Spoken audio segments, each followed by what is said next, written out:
Welcome everyone to the July regular meeting of the Board of Commissioners. We will begin with a roll call. Mr. D'Amelio. Present. Mrs. Salton. Here. Mr. Siegel. Here. No, Mr. Holmes is on his way. He is in. He's in. Mr. McGarity. Here. Mr. Connell. Here. Mr. Wexler. Here. Mr. Heilman. Here. And Mr. Liu. Here.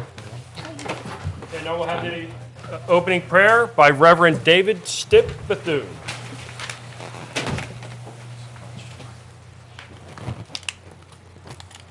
Let us pray. Great and holy God, generous and merciful, we thank you for this day and for this season in which we celebrate our nation's heritage and history. We thank you for this opportunity and gathering of township commissioners, of staff and volunteers, of citizens and leaders. This night, as we celebrate people and accomplishments in our township, as we observe the contributions of many and the sacrifices of a few on behalf of all, we lift before you the lives of those who have helped to make this township a good place to live and work. We give you thanks for all who make sure that we are safe, that we have access to services, who clear the trash and recycling and set up warning signs and detours when necessary, and who clean up after storms. We especially thank you for these commissioners and for their staff who oversee the work of our township. And we ask your blessing on their deliberations and their work. May their conversations be frank and fruitful. May their decisions be fair and truly just. May their words and actions enable us to live with and care for one another. Grant them your wisdom and reveal to them your peace. Blessing and honor and glory be yours, holy God, forever and ever. Amen. Chief. Pledge allegiance to the flag of the United States of America and to the republic for which it stands, one nation, under God, indivisible, with liberty and justice for all.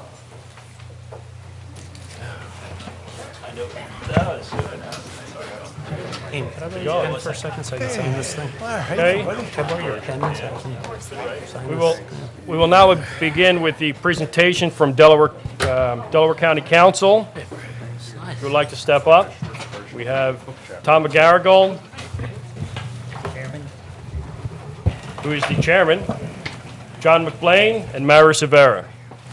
Thank you. First of all, on behalf of Delaware County Council, I'd like to thank all the commissioners for allowing us to be here tonight. You made Delaware County and Haverford Township very proud with the great job that you did at the U.S. Open. You managed to have thousands of people come to Delaware County to one of the premier golf tournaments in America.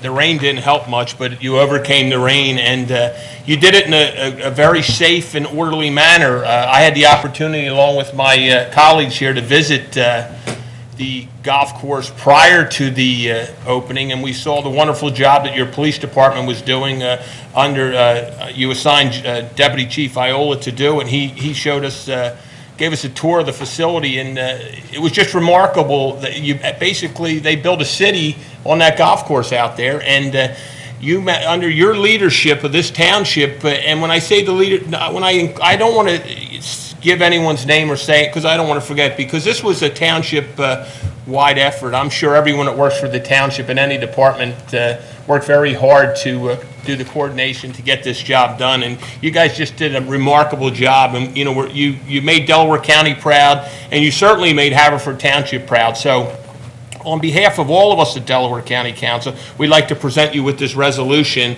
and if I'll present it to Mario. You got it. Sounds good. You want to read the resolution? Yeah, go ahead. I'll try not to be too boring. Yeah, that's okay. Whereas the attention of golf enthusiasts nationally and internationally was focused on Delaware County the week of June 10th to the 16th, when Marion Golf Club in Haverford Township served as host to the 113th U.S. Open, the American Championship of Golf. And whereas, in order to accommodate the many thousands of visitors to the region who attended U.S. Open and traveled throughout the area, and to provide for the public safety and well-being of the tournament and the community, and the intricate security and logistical response plan was prepared over 2 years and implemented by the Haverford Township Police Department. And whereas the deployment of emergency responders included police from Haverford Township who joined who were joined by numerous other police departments as well as state and federal agencies. The Haverford Township Emergency Medical Services, which responded to calls for assistance not just at the tournament, but also in the community located within the security perimeter which surrounded the golf course. And the Delaware County Emergency Services, which coordinated and dispatched police and EMS teams during the week-long event. And whereas the hospitality demonstrated to the visitors to the U.S. Open and the extraordinary preparation undertaken to assure a safe and successful event are characteristic of the commitment to service exemplified by the Haverford Township Board of Commissioners and the emergency response agencies which serve Haverford Township. Now, therefore, be it resolved that we, the County Council of Delaware County, hereby commend and congratulate Haverford Township.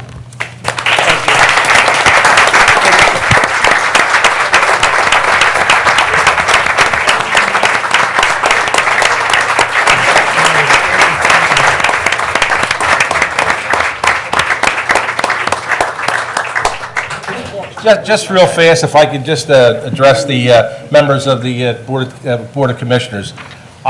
We really live right next door to one another. I live in Drexel Hill and right next to Havertown. I always wanted to represent Havertown as a state representative. I have my opportunity now as a county council person. Extremely well done. It's hard to get neighborhoods together and communities together like you did, and your deputy chief went out of their way. It was really just remarkable, and the way it came off was, everybody has your fingers crossed when you go into something like this, but you really are a great township, and you should be commended on this. I really mean this. Thank you.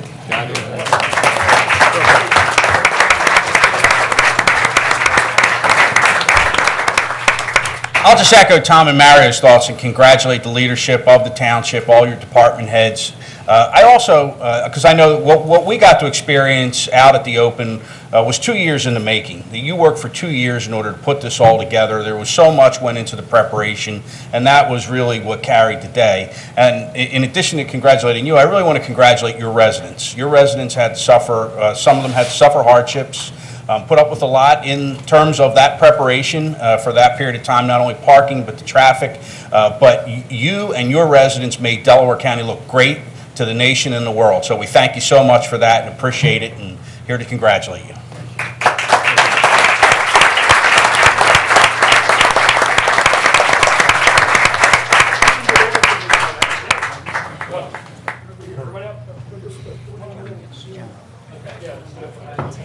Better off here. Are we all getting up? Yeah. Stand up. I don't know. That's a little much to get us all. We have to let them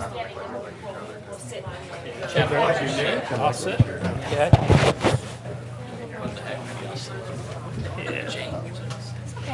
Three short guys. That's right. Oh, good, yeah.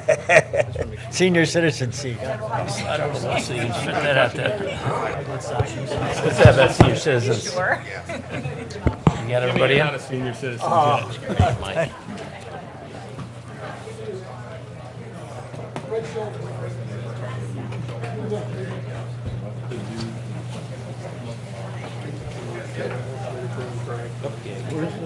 John Bale? He's at, there he is. Yeah, sure. Hey, John, come on.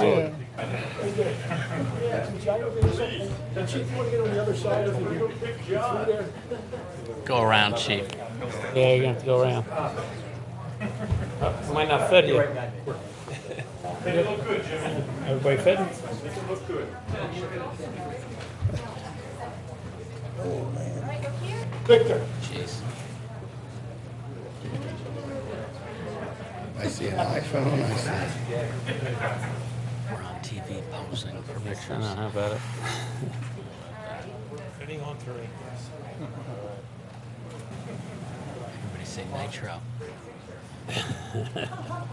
He's a new name, you know. Thank you. Mason. I met Nitro. I ran into him in the street.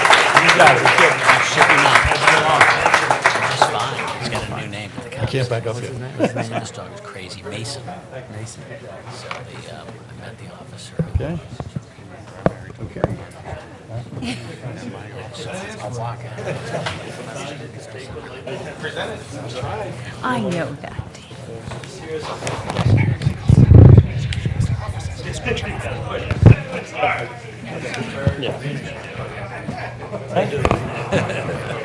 Hold on, we got, Is that pretty wild? Your paths crossed again, huh? okay, What are the chances of that, though? Got it.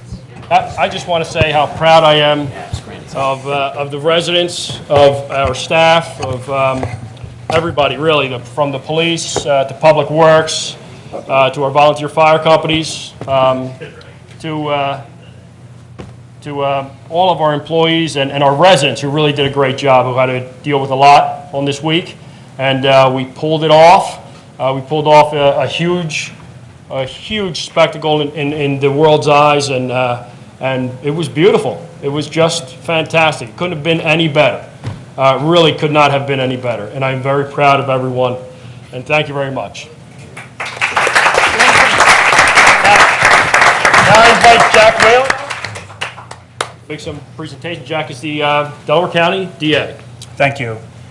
I asked Chief Joe Ryan if he would join me, as well as the Director of Homeland Security for the District Attorney's Office, Tim Boyce. And I won't repeat what's already been said, but on behalf of the Office of the District Attorney, as well as representing law enforcement across our entire county, I also want to congratulate the Board of Commissioners for their leadership, because without their insight, without their leadership, this event would have never occurred. But in particularly, I want to recognize the first responders, our EMS personnel, the various volunteer firemen across Delaware County, but especially here in Haverford Township, and of course, the Haverford Township Police. As Councilman McBlain indicated, this was an event that was many, many years in the making. And the Haverford Police Department, in addition to making sure that all the residents were secure, they also had the responsibility to make sure that the 100,000 people coming to the United States Open were secure and protected. They had to coordinate various bomb units throughout not only Delaware County, but in Philadelphia and Montgomery County. They had to make sure that every person that entered the gates did not pose a danger to the residents of Haverford Township, as well as the visitors of the U.S. Open. And in doing so, they did a tremendous job, a job that not only I would be proud of, but everyone that recognized the efforts of the Haverford Township Police Department was certainly proud of, because in addition to coordinating their own efforts, they actually coordinated various police departments throughout the entire county and even outside of the county in Philadelphia as well as in Montgomery County. These are officers that all came together and worked under the direction of the Haverford Township Police Department. And because of that, the chief certainly, and those that worked under the chief, Deputy Chief Viola, Lieutenant Hagan, they all should be proud of their accomplishments here in Haverford Township, as we are in the Office of the District Attorney, because they were so coordinated and dedicated, it made my job a lot easier in dealing with the various law enforcement issues that come up through Delaware County. So I'd like to take the opportunity to present a plaque to each of them, beginning with the Haverford Township Police Department. Carmen Pettin, Chief of the Department, along with Deputy Chief, if you would come forward.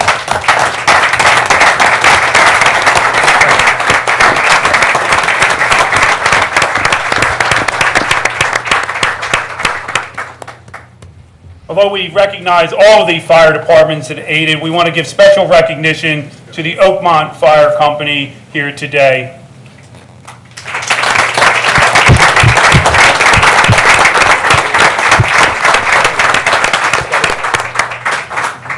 The Haverford Paramedic Department and Deputy Chief Victor Berg will be accepting for James McCann's.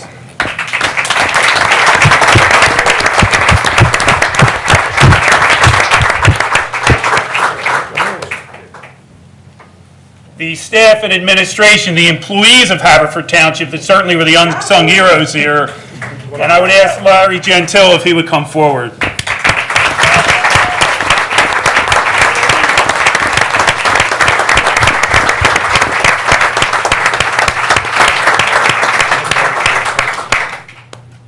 certainly, last but not least, is the Haverford Township Board of Commissioners, and I would ask if Mario would come forward again and accept this on behalf of the Office of the District Attorney. Thank you.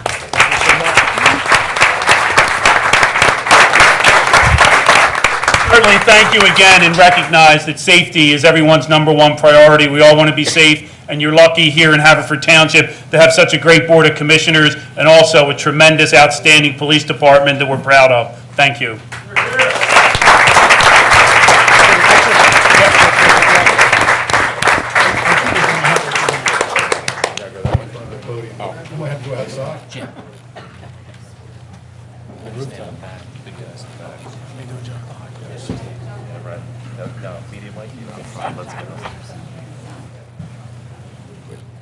Except right here, getting right.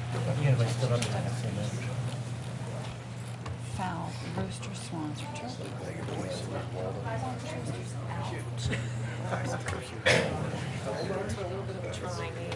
Well, I'm still seeing, okay.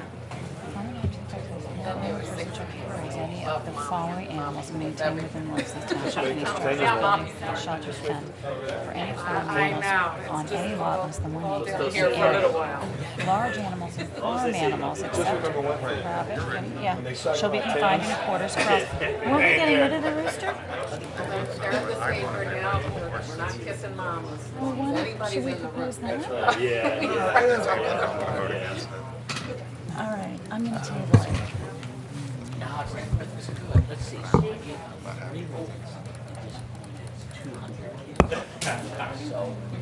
It's pretty good.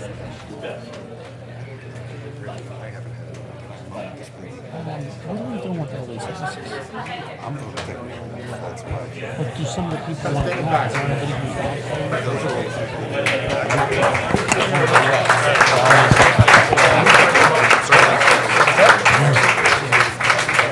Okay. Also I want to thank Grace for coming out. She's the executive director for the county. Thank you very much. And you guys are free to go. We don't want to keep you for the rest of the night. Mario, So, hold up. County Council, I just wanted to say, especially Jack Whalen, Mario Oliva and Jeff Howman and myself represented Haverford in the first-class commissioners upstate at the host in Lancaster. I just wanted to add that Joe McGinn put on a wonderful demonstration all about what to do when you have a situation in New York and in Boston. And just for all the people, when you see something suspicious, and this was the whole intent of Joe's message, don't be afraid to call 911 and let the people know you just saw somebody leave a satchel there and they walked away. We need somebody to come along and check that out. And Joe did that. He gave a wonderful demonstration for 45 minutes. I just want you to know, County Council, we thank you for that demonstration. It was, I'm going to give a report on it next meeting, but I wanted you to know that Joe's doing a great job out there. Roosters are back.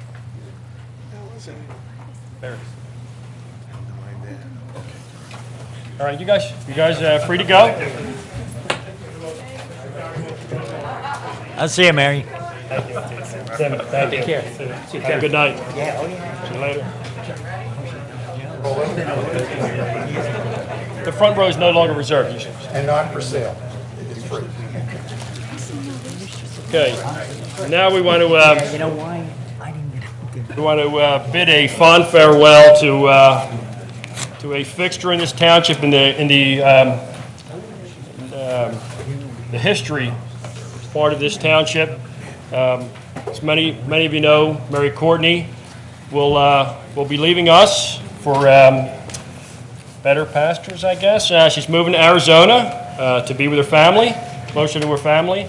And although we don't want to lose her, but we understand that this is what she needs to do now. And so we're going to have. Come on up, Mayor. You want to read the proclamation, or would you like me to? Okay, all right. I will read the proclamation.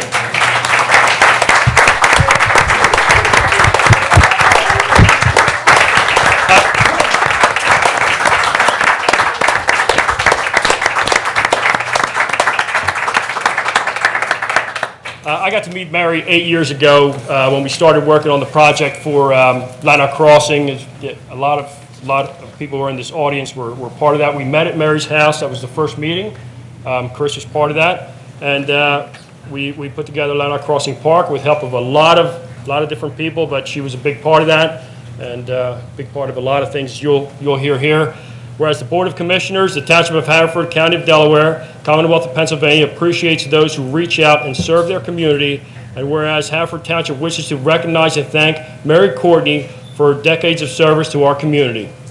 And whereas Mary Courtney has devoted many years of service to Haverford Township Historical Society as a board member and as president of the board for 8 years, as a board member of the Lanark Civic Association, co-chair of the Lanark Crossing Park Committee, a founding member of the Haverford Township Tree Tenders Program, member of the Haverford Township Civic Council, member of the Music Festival Committee, founder of the Haverford Heritage Trail, and the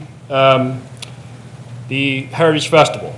Whereas Mary earned a BA in Art History from George Washington University, she worked for Haverford Township School District for many years and with the Colonial Living Program. While always active in Haverford Township, she raised 2 wonderful children with her husband, Robert. In her spare time, Mary tends her garden, enjoys hiking, and strategizing.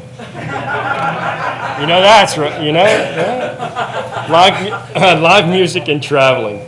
Now, therefore, be it proclaimed that the Board of Commissioners, Playing Stradivarius. boards and commissions, and the boards and commissions extend a heartfelt thank you to Mary for the time, energy, knowledge, and skill that she cheerfully gave to Haverford Township, and send her our blessings as her and her husband venture on to new beginnings in Arizona, while leaving fond memories in our hearts. Proclaimed this 8th day of July 2013.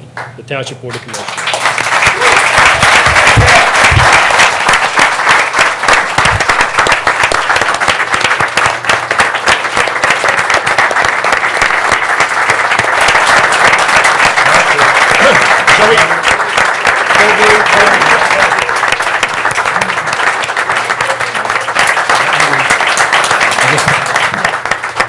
I just want to, before you, all right, Hold on, it's got an inscription on the front.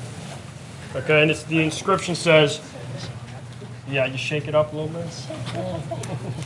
It says, Mary, thank you for making things happen in Haverford Township from the Board of Commissioners of Haverford Township.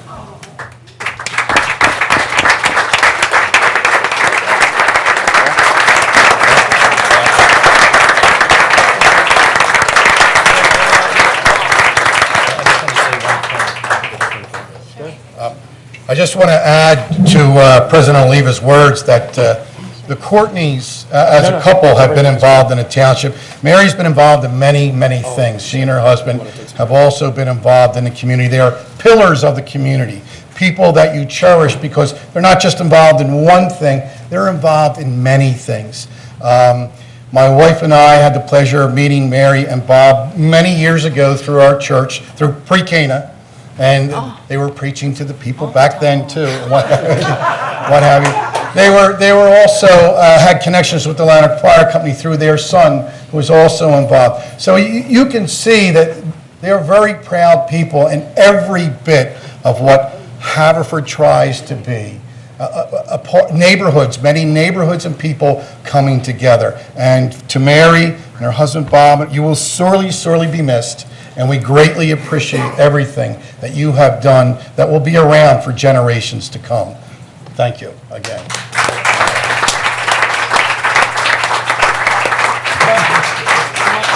Let's going to take a picture. Let's go over on the other side of the podium and take a picture. Mary, you want to say something? I just do want to say one thing very, very briefly. I am very humbled by your coming here tonight, and I thank you for this award and the commissioners. I have one question or one request from the commissioners. Could you just smile? Because every time I come up here and present something or talk, you always look so grim and serious. So if you could just smile for me once, that would be great. And also, you know, I didn't do anything for this township that I did alone. There are at least a dozen people in this room who could just as easily be up here. I think you know who you are. So thanks to all of you, too. I couldn't have done it without you.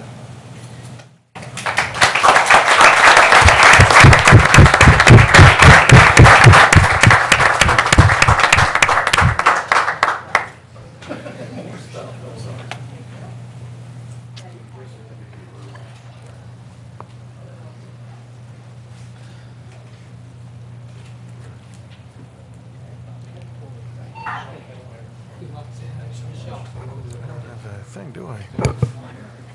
Okay. So, Steve, Oh, would you like to come up? We will start with the, hold on, before we start, if anybody who came here for Mary or anything would like to go, I won't hold it against you. You can go and go to the party afterwards. Mary, that means you're buying. Okay. Starting with the department acknowledgements for the U.S. Open with Steve D'Amelio with the police. Thank you, Mr. President. I think that the county council presentation and the district attorney's presentation, I think it's quite an honor to have that happen here this evening. And it is true that I've said this repeatedly, that to live in this township, to have the great services that we have, the police, the fire police, the EMTs and the paramedics, many times I've been told from people outside of the township how fortunate we are to have one of the best emergency services in the county. And also to Larry Gentili, who I think got a little more bolder than he was when he first started a couple years ago with the U.S. Open. He went through a hell of a lot, and him and his staff did a great job. Chief, Deputy Chief, Lieutenant Hagan, Larry. I'd like to this is very quick. It's Township Haverford, Pennsylvania. This is to certify that Haverford Police Department is hereby awarded this certificate of appreciation for outstanding service and contributions you provided during the U.S. Open on this 8th day of July, 2013, Township of Haverford Board of Commissioners. Chief. Thank you, Deputy Chief. Thank you.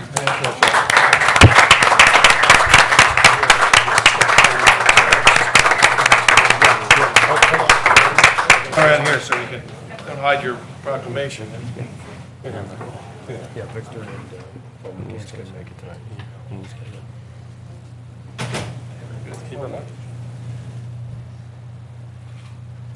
Thank you. Thank you, Commissioner.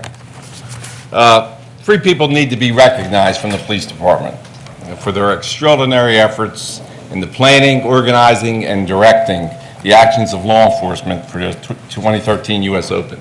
Deputy Chief John Viola, Lieutenant Joe Hagan, and Officer Larry Howard are to be commended for their outstanding performance over the course of 2 years to prepare for this U.S. Open. They were directly responsible for the safety of over 35,000 visitors to Haverford Township on a daily basis, as well as maintaining open traffic routes in Haverford Township, both in and out. Gentlemen, congratulations. Your actions are a credit to Haverford Township and the Haverford Township Police Department. Thank you.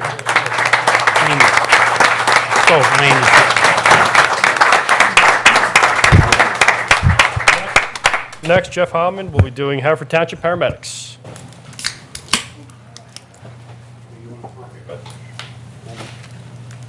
When we get all the way up here. Yeah.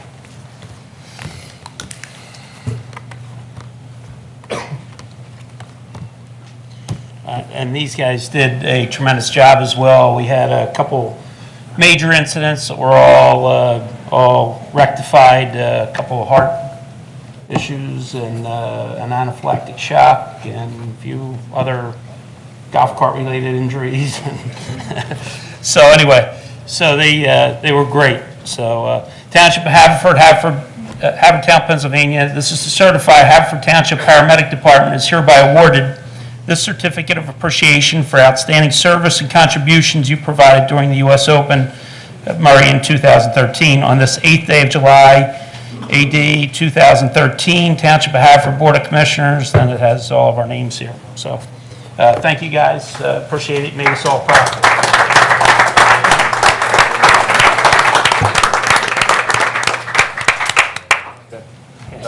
Beef here between the four of us, huh? Yeah, wide open.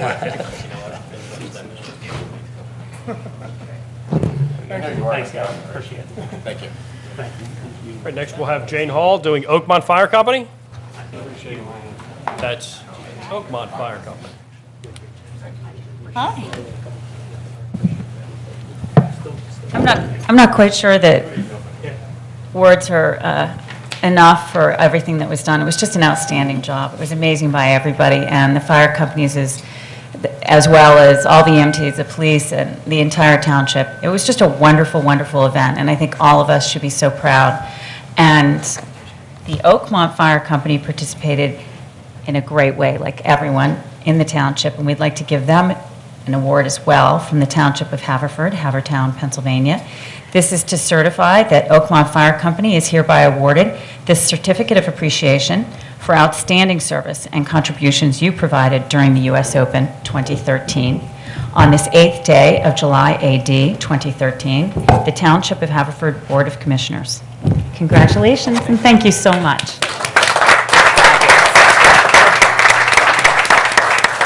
One word, one fellow, we're forgetting Dr. Dickinson. Oh, no, we're getting to him. Okay.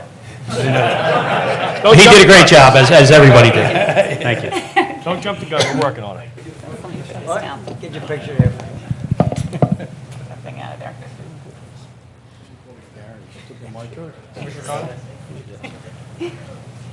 Now we'll have Commissioner Connell for Lanark Fire Company EMS.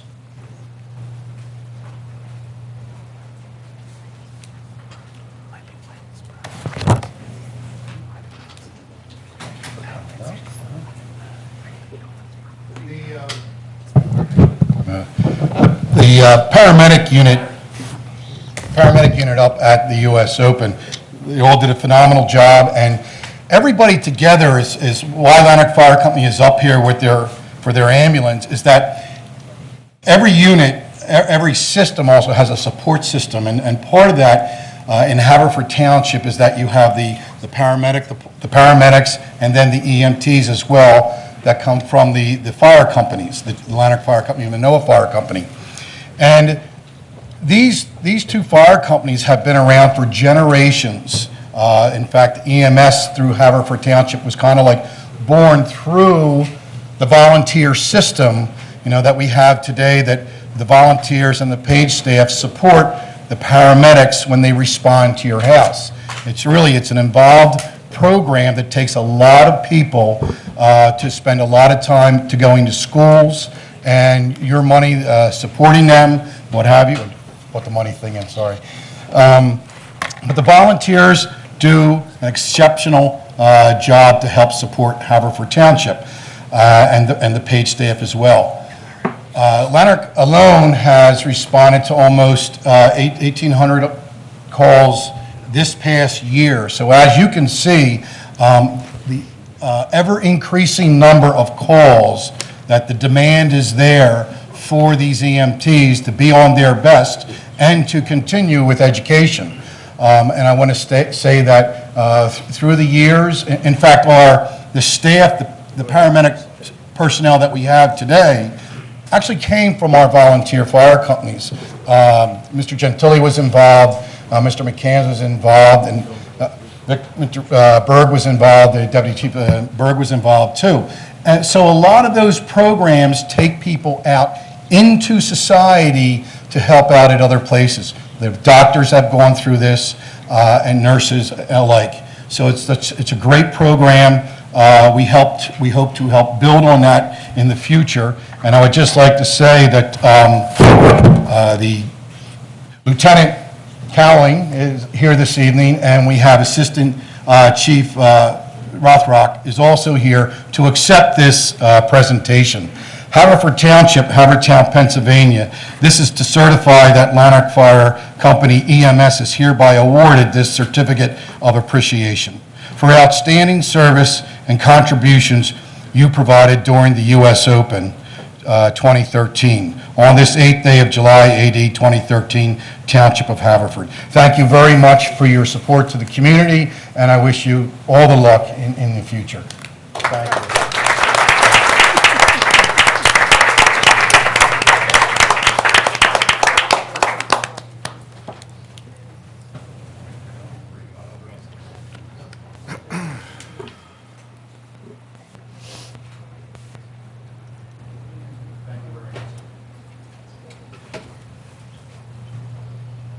Commissioner Wexler, would you like to do Manoa Fire Company EMS?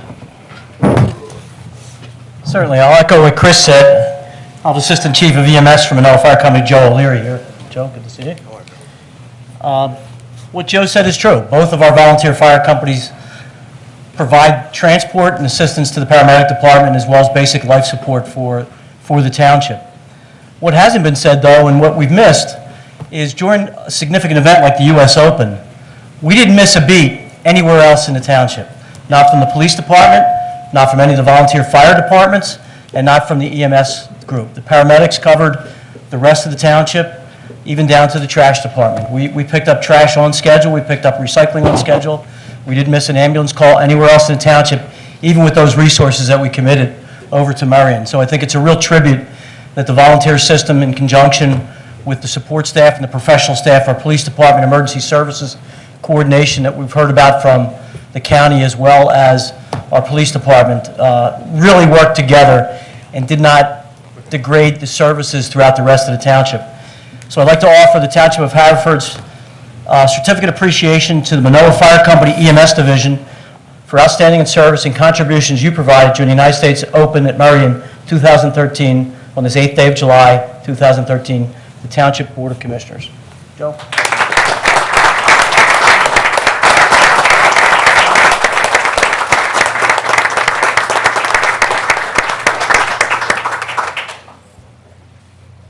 I'll just say one word. Bill Wexler is also one of the ambulance captains at Manoa, and without Bill, I definitely couldn't do my job and make it possible. So thanks to Bill and thanks to everybody. We appreciate it. Thanks.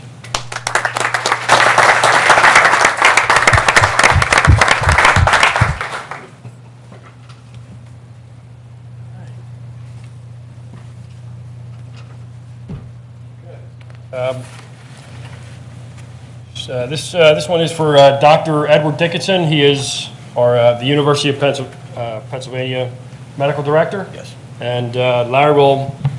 Yeah, if you don't mind, I'll say a few words. First of all, I apologize on behalf of Dr. Dickinson. He's on vacation, so I'm sure he apologized. He couldn't make it, but he definitely wanted to come. And after the week he put in, 16-hour days, 5 days a week during the whole event, you know, he certainly deserved it.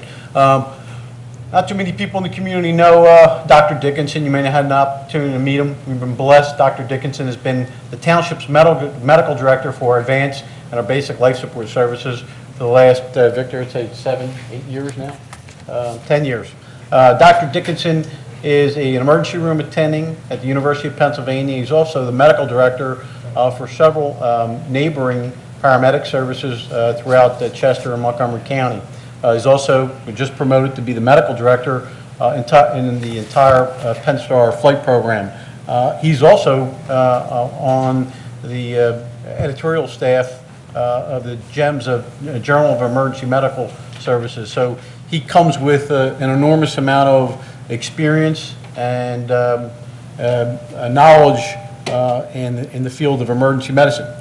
What also makes Dr. Dickinson unique is he came from us. He started as a volunteer firefighter and a paramedic in upstate New York, so he knows the ins and outs of the type of business that our volunteers and our paramedics do every day.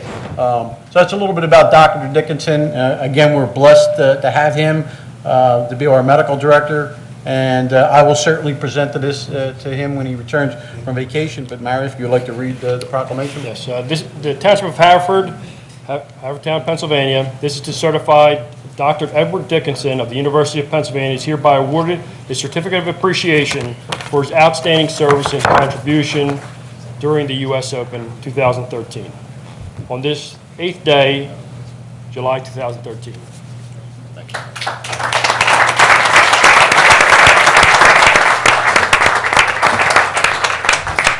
Mary, while you're going to say it, I know Dr. Dickinson personally. I've worked with him when I was at the hospital, University of Pennsylvania.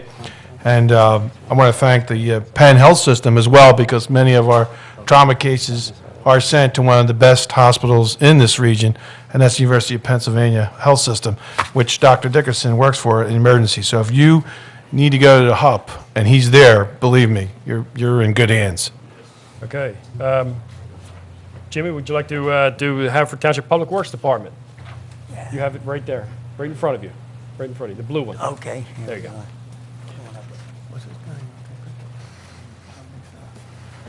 Steve, you want to come up?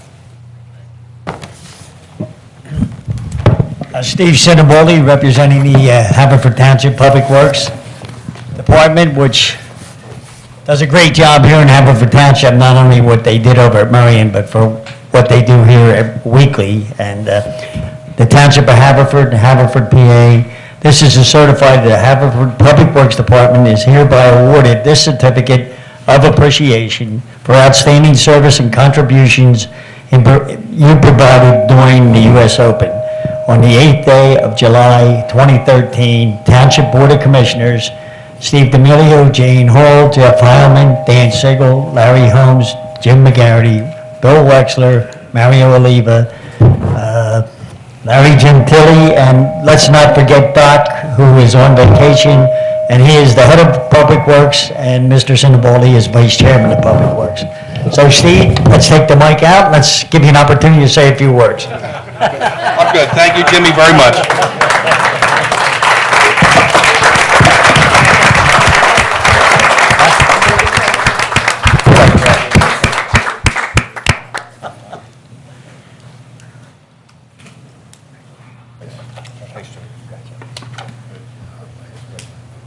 Next is Commissioner Dan Siegel will be presenting to the Codes Department, Haverford Township Codes Department. Lori? Joey? Now accepting for the Codes Department, Mr. Joseph Celia. Joseph Celia. Thank you. I just want to, I view the role of a commissioner as sort of setting the policy, and we're only as good as the staff who implement it, and in this case, obviously, it was very successful. From a personal standpoint, I do want to thank the police, particularly Deputy Chief Viola, Lieutenant Hagan, and Officer Howard, because I had to work very closely with them, and they made my life much easier. I couldn't have done it without them. But when you think of the township, we think of all the different departments, and probably the one that's vilified the most is codes, because that's their job, to enforce the rules.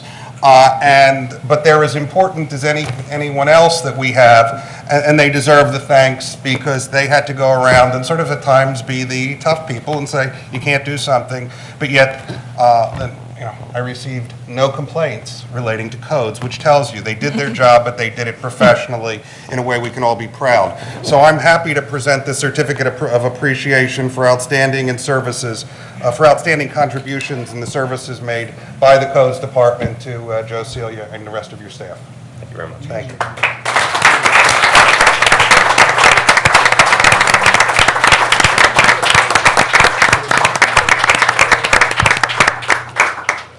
Last but not least, our Commissioner Larry Holmes will be given to the Haverford Township Finance Department.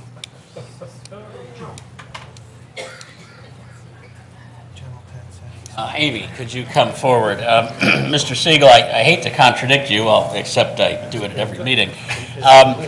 But the Finance Department collects the taxes, so I think on their worst day they dream about being codes. But I do want to say right now that the Haverford Finance Department might be the unsung heroes of the U.S. Open.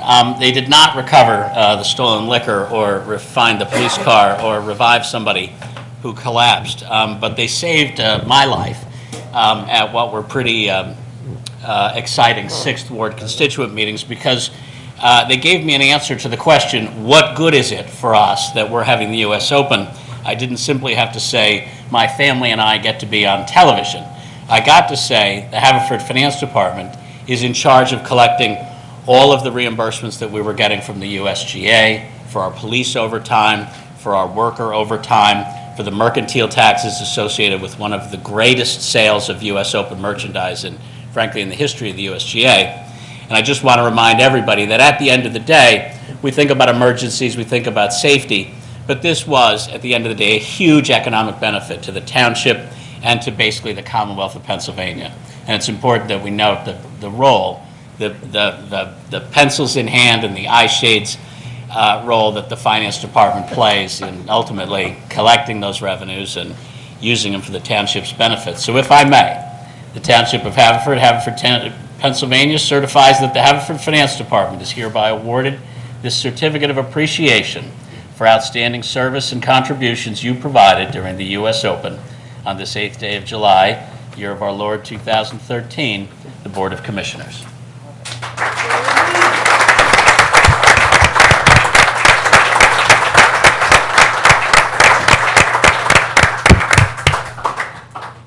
Okay. We're gonna take a 5-minute recess so we can set up the presentations for this evening. So okay. What I'll do is when I get to you, I'll just pass this over to you, and that's just changes everything. Ladies and gentlemen, we will begin with the financial presentation. Our mid-year financial update by Larry Gentili and Amy Cuthbertson. I always have problems with that name. Cuthbertson. Okay. Our Director of Finance. Larry? No, I'm going to do it right from here. You can do it right from here. You can do whatever. Huh? Yeah, I mean, I can pull the mic over when you're ready. So I'm going to get, as soon as the board sits down, so. But thank you, Mr. Oliva and Board of Commissioners. As you know, this is our second year. Amy and I put together a mid-year report last year. You know, we thought, just like when you go to your family doctor, or you know, you get a family checkup, and it's good for us to do a financial checkup from time to time. So we'll continue to do this year to year. But I don't want the board or the residents to think that we don't look at our finances, which are done on a daily basis. As the economic conditions in our country, obviously they're changing daily, and we have an enormous responsibility to provide the level of services to our community. The township's financial management, it's a daily job. And failure to manage our funds wisely will certainly result in a breakdown of our operations. As I stated before on numerous occasions, our township budget is the most important plan for our daily operations. It's our document outlining our operations, explaining our revenues, our debt, expenditures, and the projected year-end financial condition of the township. Yeah, and I believe strongly that after this presentation this evening, that I'm confident that not only this board, but the residents will feel that our financial health in our community is very good.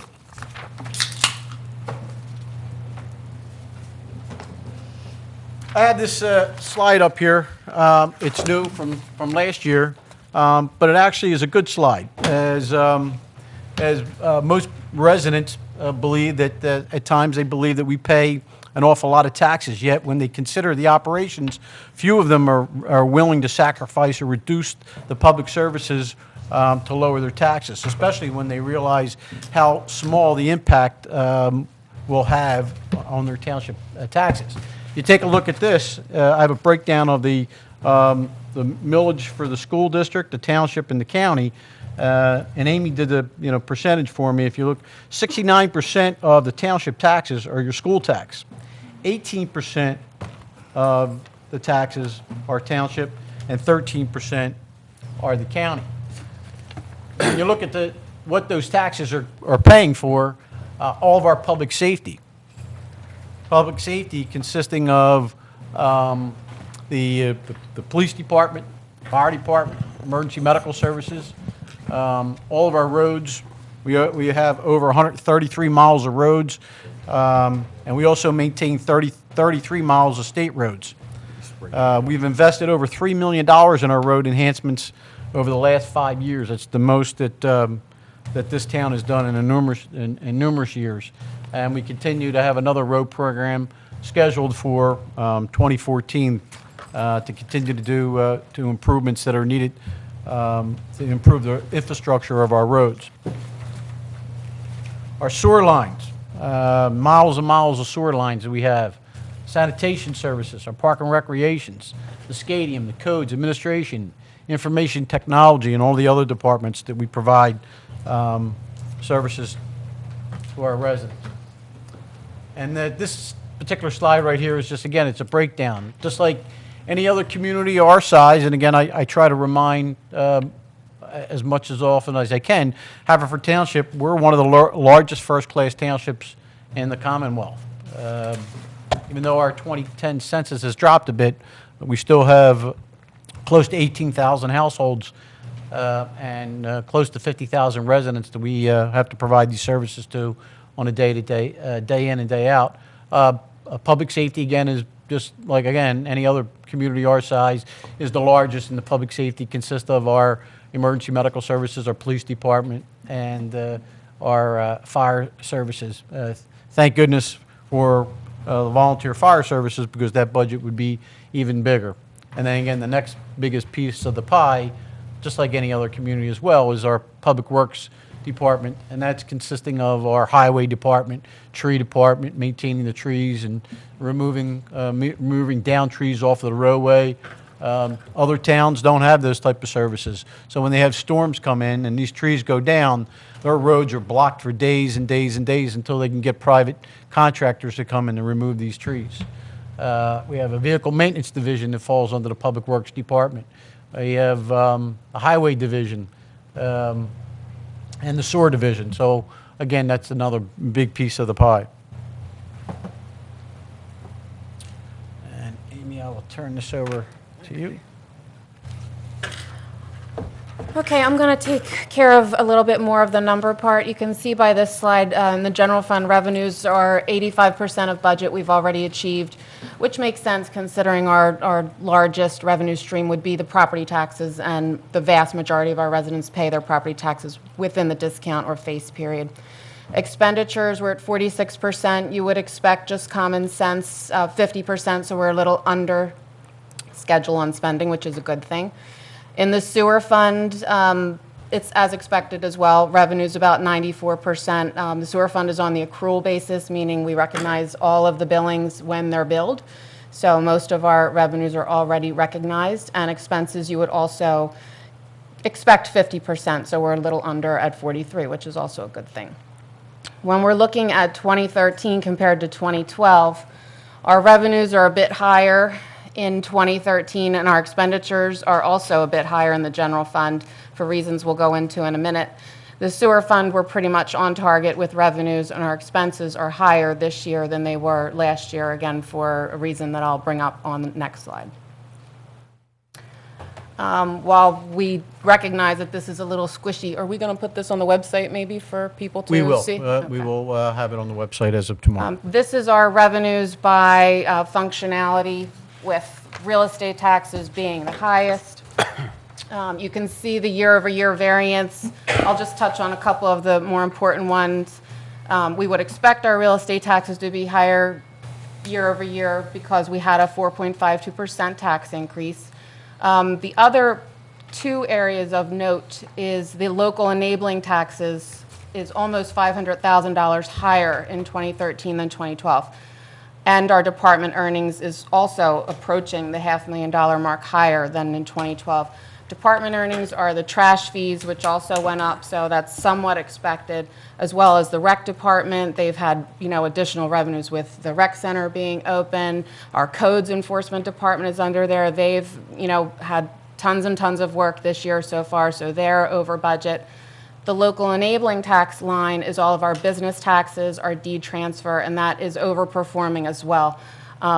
Since for the past 3 years, we've really put the emphasis on the business tax program and getting compliance, not only adding new businesses, but those who are already on the rolls, making sure that they're reporting properly, and we've been very, very successful in bringing in revenues, and especially in these hard economic times that we've been through the past couple years, to not only have held our business taxes, but also grown them is a big deal. The only other, you can see the other lines are pretty on par. The borrowing and interfund transfers down the bottom, the $600,000 variance, that's an operating transfer that the sewer fund does to the general fund each year, and it's just a matter of timing. Last year it was done in July. This year I did it in June. This is just for those who like pictures rather than numbers. The red or the maroon is the budget, the light blue is 2013, and the dark purple is 2012. You can see we're already approaching budget on the local enabling taxes for the reasons that I just mentioned the past few minutes. And department earnings are also more than half the way to budget, which is a really good thing. These, again, while squishy, it is our expenditures by department. Most of the departments in the year-over-year variance, they're pretty much online. There's a few departments that they may appear over, but there's reasons. For instance, police and EMS, there are additional expenses in there due to the U.S. Open that we will see the money come in and reimburse us in July and August, so they should even themselves out. The sanitation department is up, but that is because, if you recall, Delaware County Solid Waste Authority raised our tipping rates over 25%, I think it was in 2013, so that's expected to be up as well. Town buildings, that's up, as well as I think it's auxiliary functions, and that just has to do with the timing of some insurance premiums that we had made in August last year, and we made them in June this year. But you can see as a whole, we've expended 46% of our budget on that last line of the slide.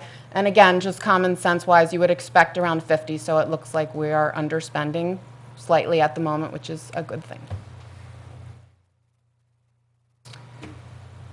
This again is just in picture way, the same information that we talked about. This slide, or the picture on the left is a picture of what our budget looks like. And I like to show this because when you compare the actual, you'd expect to see a similar picture, which we are, which means we are spending pretty much according to plan. Just a little touch on the sewer fund. As I mentioned earlier, we've achieved 94% of our budget's already been recognized, and that primarily has to do with the fact that the sewer fund, since it's billables, that's on an accrual basis, so we recognize the revenues when they're billed. Just a couple things of note. Interest is much higher in 2012 than 2013 due to an aggressive lien payoff program that we did. There were several hundreds of thousands in unpaid sewer rents that were out that we actively collected in 2012. There's an interest component to those payoffs, so that's why it's very high in 2012. We're continuing that in 2013, but since 2012 was the first year, we were very successful. To date, I think we've recovered about $70,000 in unpaid sewer and trash. These are the sewer fund expenses. You can see we've expended approximately 43% of budget. We are $260,000, if looking at it in dollars, over, but the reason for that is that $600,000 interfund transfer that's budgeted for. If you would take that out, then we would be underspending, and that was just a timing issue between this year and last year. Just a couple things that we want to still keep an eye on. The realty transfer taxes, that is a big line item for us. If you remember when we did this presentation last year, it was in a very precarious state last year, but it's stabilized now this year, and we're seeing some good numbers come through. Ironically, we saw the lowest month of deed transfer tax that came in this year. It was in the month of April, which would have been for March and February transfers, but then we saw the highest that I've seen in the past few years come in July. So realty transfer is doing well. The business tax, we talked about that earlier. They are doing well. There's a couple good things to look at for business taxes and a couple things that we just need to be aware of. In our business taxes this year, some construction projects that are being completed, so we're not going to see those revenues in next year, but we will see the fruits of those construction projects. For instance, the Quarry Center will have a full year of operation, so we expect to see our business taxes impacted by that. The expenditure levels currently, like we had looked at before, we haven't even approached 50% of our budget yet, so they are good things. I'm sure by the end of the year we'll be closer to 100%, but right now we're looking good. The cash balances are healthy. Larry is always evaluating staffing levels, making sure they're appropriate, so I know that's something that's always on his radar. And I think I'm going to give it back to Larry now. Thank you. Thank you, Amy. It looks lucky. Yeah. And I think Amy, so far, is showing that we're doing everything that we said we're going to do. And managing our budget, it's a day-to-day operation.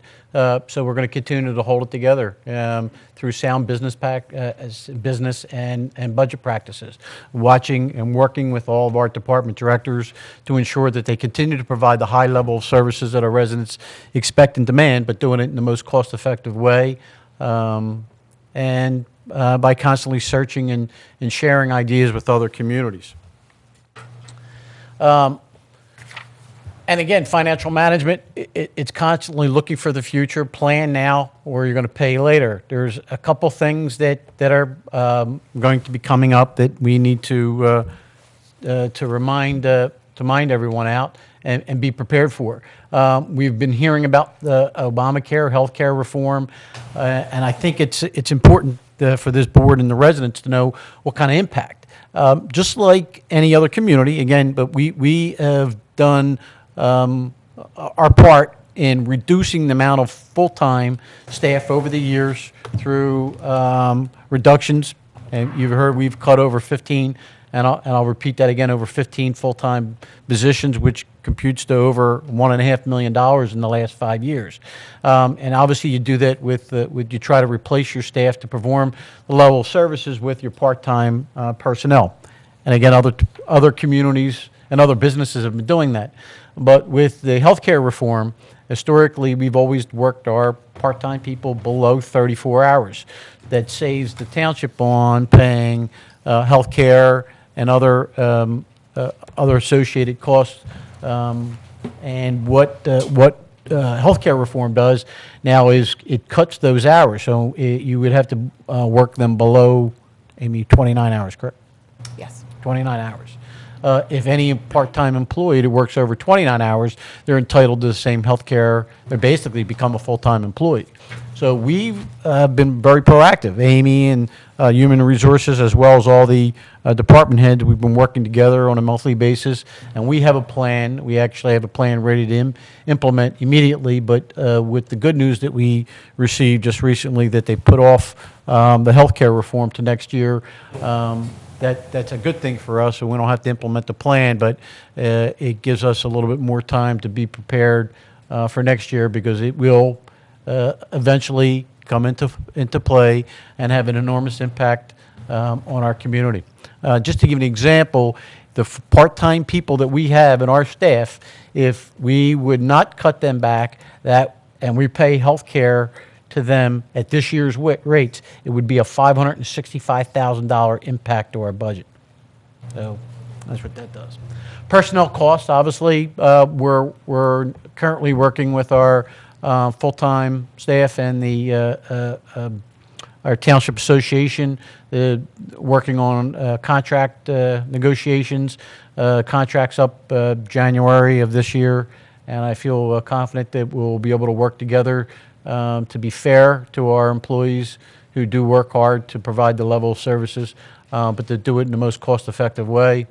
And the other thing that we need to be careful, as Amy had stated, is that we cannot be continued to rely on state aid, because we just don't know what type of aid we'll continue to get, whether it's for the MMO or other type of state aid grants that we get on a year in and year out basis.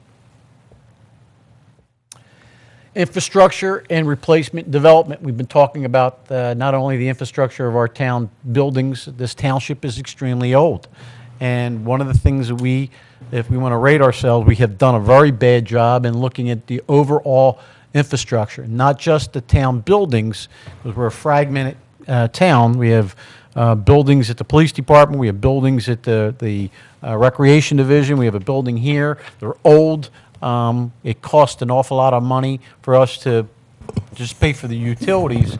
So we constantly putting Band-Aids on all the buildings, but at the same time, the town has been doing that for a number of years with the sewer systems and the storm systems and that we have in the community. Again, we have over 133 miles of roadways, and that's a big part. So we've been doing a very good job at the last 5 years addressing it, but we're catching up. These things should have been done years ago. Those type of infrastructures are not going to go away, so we need to continue to plan and budget for those type of things down the road. And cost-benefit analysis of the current service levels, constantly looking at the type of service that we provide and doing it and trying to look at different ways to do that in a more cost-effective way, and obviously managing our debt levels. And I think that Amy is said to this board and to the community on numerous occasions that for a town our size, we have very little debt, and that's good. But for us to make the necessary repairs to the infrastructure that's definitely needed, because we're only putting off the inevitable. Sooner or later, then you have a collapse in your systems, then you wind up paying more money. So you need to be prepared.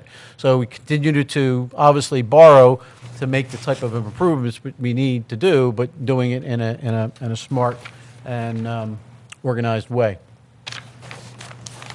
So what are some of the things that we did, the actions that we are doing and will do to report the numbers that we're reporting for us to stay on budget and for us to be financially stable?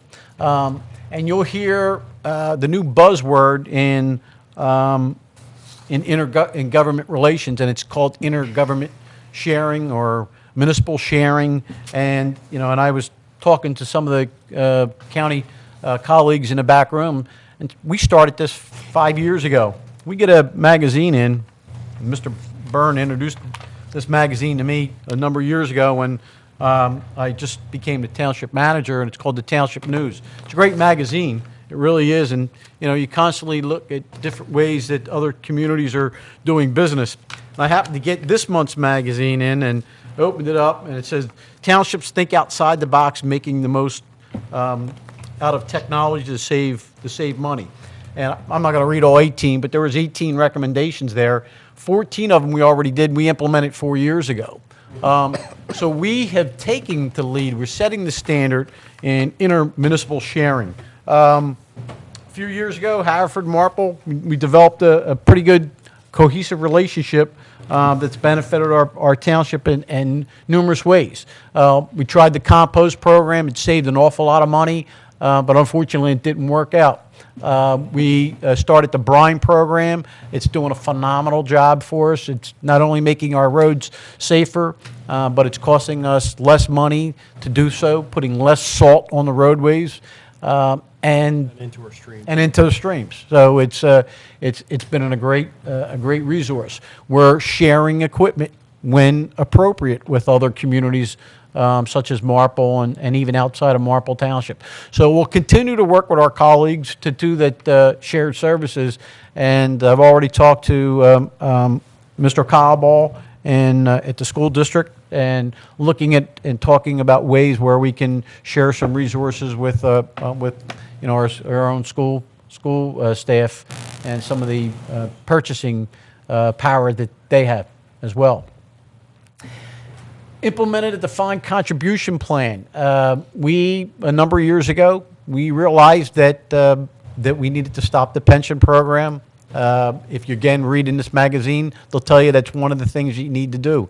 In fact, I think some of the board members went to Lancaster on a seminar and they talked about implementing a defined contribution plan, telling towns they needed to do that. Well, we did it. We did it 3 years ago, so we're ahead of the game and saving an enormous amount of money by doing so.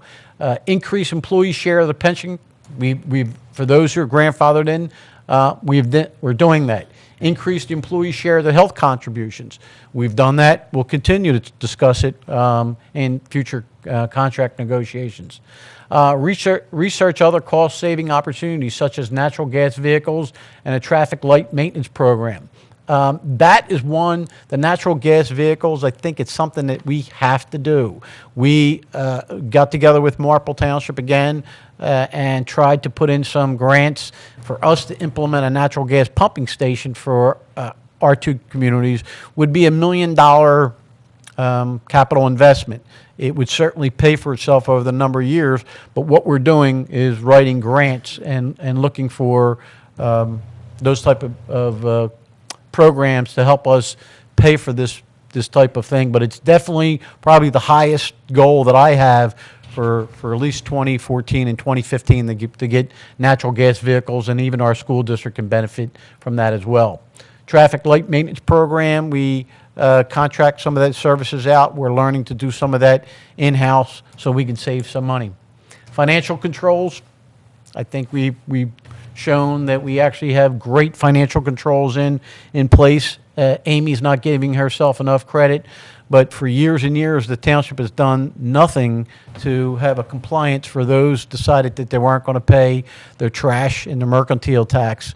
And we've collected hundreds of thousands of dollars since Amy put the certain practices and auditing procedures into place, and it's had an enormous impact not only on us being financially stable, but as well as helping us build our financial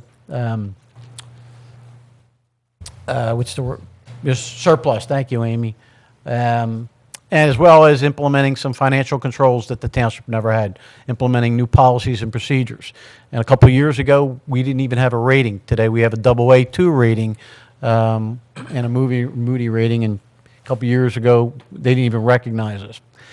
Reduction in workforce. As I mentioned a few slides ago, we've, in the last 5 years, we reduced over $1.5 million in full-time personnel and sharing resources, consolidating services.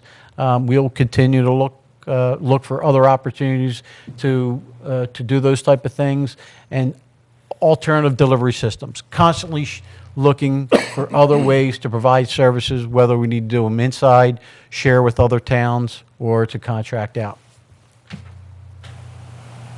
Again, actions, things that we really need to be cautious of, as Amy continually tells me, don't ever overestimate our revenues. Let's be practical. Don't think that we're going to get more in and therefore we have more money to spend. And let's be practical about that. That's something we've been practicing for the last few years. We'll continue to do that. And utilizing our fund balance. And we were able to control those by putting in certain financial policies into place. Things we need to be cautious about. Again, I've said it before, capital purchasing. You have to purchase, you have to invest in the infrastructure, but we need to constantly look at what capital money we're spending and future spending and as far as those things as well. And things that we'll continue to do, obviously looking for new programs, any type of new programs and service that we can bring in new revenues. And again, it's hard for a community our size. The majority of our revenue, again, is tax-based. Controlling our expenses through shared services with other communities, as again, we've been doing. Cooperative purchasing, working with our school district and other communities to purchase things and get better prices for it. Eliminate whatever possible, eliminate redundancies, and constantly search and share and implement. Constantly search for new ways to do things, share ideas with other communities. We do that through some of the magazines and the communications that we have with other communities, not only in Delaware County, but outside the county as a whole. So again, I thank you. Amy and I will be glad to answer any questions that this board has, but I'm hopeful that you're as happy with the report as I am. I'm proud of the staff that's able to accomplish and get the services done at the most cost-effective way. Just one thing, with the natural gas, the implementation of natural gas, it is zero emissions, so it reduces our carbon footprint, which is very big when you have a diesel truck. You know, going through the neighborhood, stop and go, so that would help a lot in reducing our carbon footprint, not only in reducing costs, but it does reduce our carbon footprint. And is that it, Larry? That's all I have, unless anybody has any questions of this board for Amy and I. Okay. Thank you. All right, and now we'll have the mid-year recreation center update by Tim Denny. Tim, the floor is yours.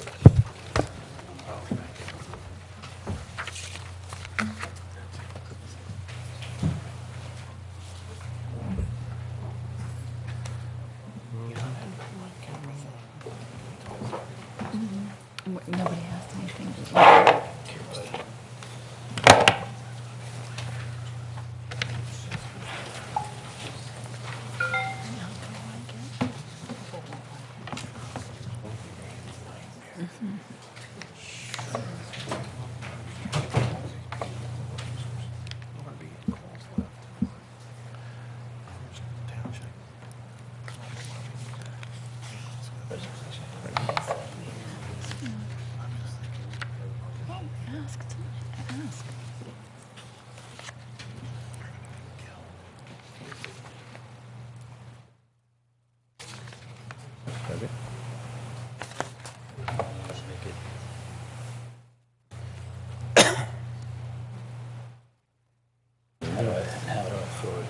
You can just click the button, or you want to give that thing. If that goes to the next one.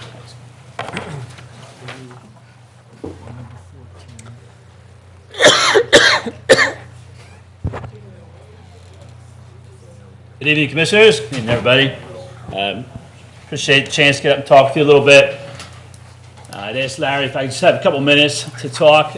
We had our first year anniversary of the Community Recreation Environmental Center. Our opening is, unfortunately, it was June 15th, so most of the world was paying attention to the U.S. Open, but we went ahead and had our one-year anniversary anyway.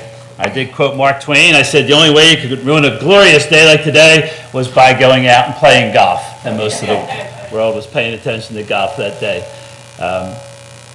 I do want to just to tag on to the U.S. Open a little bit. I'm a little jealous of all the departments got their different awards.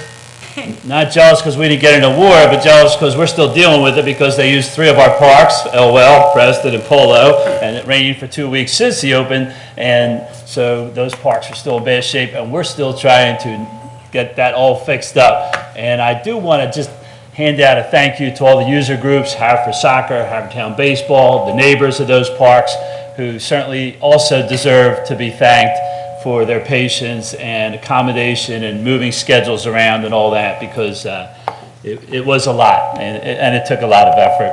And we also feel a little bit like our presentation makes sense tonight because the chief's here. John Viola's not here, but as Larry knows, they had many hours of security meetings up at the community center related to the U.S. Open, and I think the building shined well on the township. We had the FBI in, we had head of Homeland Security in, we had police from all over the country, all over the county, we had EMS, we had all sorts of people up at the building for many meetings throughout the year, and all of them were very impressed with the building. So it's sort of behind the scenes, but it was another good reflection on the township, I think. So with that, I just want to walk through. I thought I would do this just in 3 parts. Jimmy and Chris did come to our anniversary lunches, so appreciate that, guys. So you've seen some of this, but for those who weren't able to make it, we'll go through it. The township has received a number of awards for the building, and I forget if I have said this public before, but NRPA Magazine, National Magazine, put our building as one of the top 10 green buildings and parks in the country, so that's an impressive thing. We also were awarded this year with the state's Green Parks Award, as some of the commissioners know, because you were in attendance. And we also were just notified that we had been given an award for our use of technology at the building to educate the public on conservation. So those are really nice awards, but more significant really is the compliments that we're getting from the residents. And I just wanted to pass that on to the board because obviously it wouldn't have happened without your support.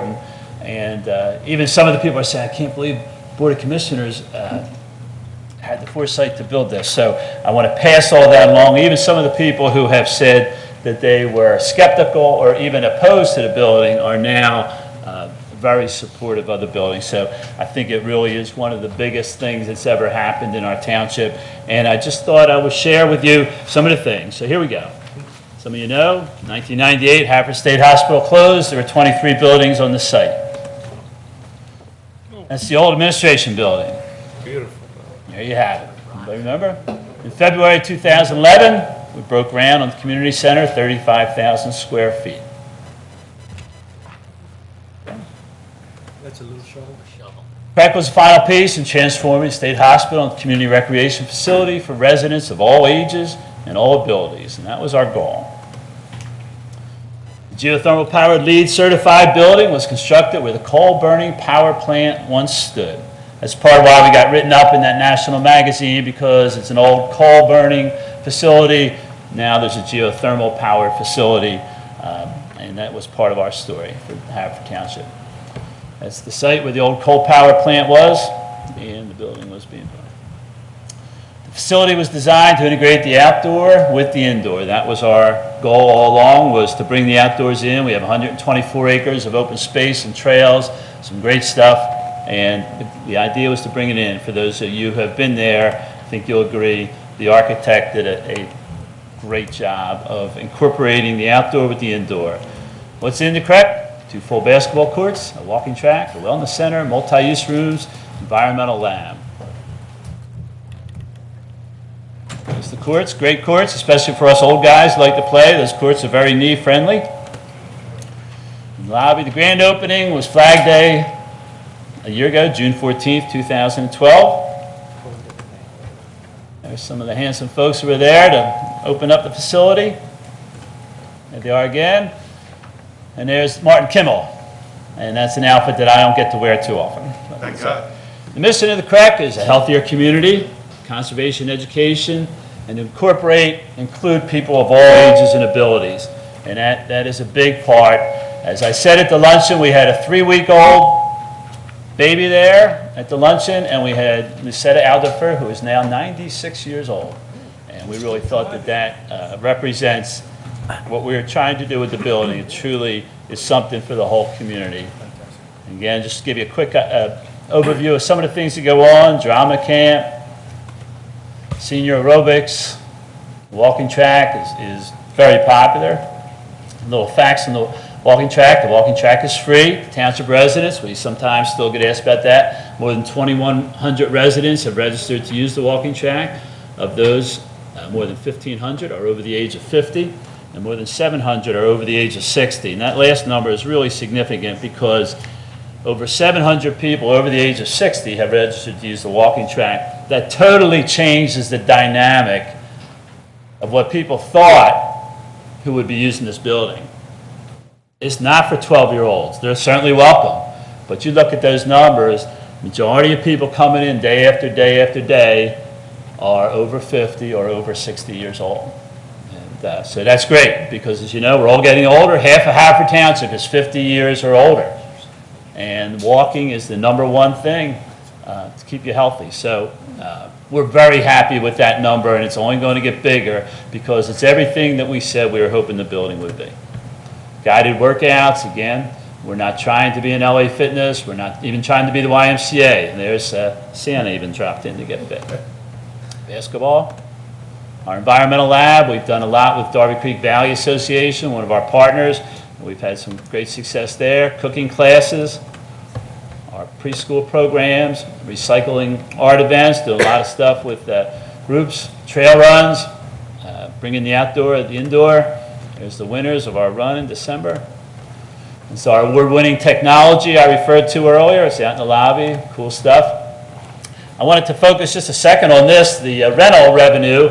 Sometimes we get asked, why are you closed Saturday nights and Sundays? Well, we're not closed. What we're doing is the rentals. Rentals are, as you see, approximately projected to be 20% of the revenue to operate the facility. In the first 12 months of operation, rentals generated more than $50,000. And in the first 6 months of 2013, they've generated more than $30,000. So you can see it continues to grow. Just this past weekend, we had a really unique, very cool thing. We had a Hindu ceremony, Haverford Township residents, biggest rental we've had all day long, a $2,000 rental. And it was a coming of age ceremony for a Hindu. Fantastic event. I think Jeff's had an event there. The rentals are big. We rent everything from the lab to birthday parties to the gym to things like I just described. So rentals are a big, big part of our revenue pro forma, and the residents love it. They really love it because, again, it's a great facility. I mean, we should all look at each other and say, hey, we did a great job, because it truly is a great facility. This is the picture of a rental. Field trips, we're doing a lot with field trips, local school children coming in, learning about nature, conservation, good stewardship. It's all good stuff.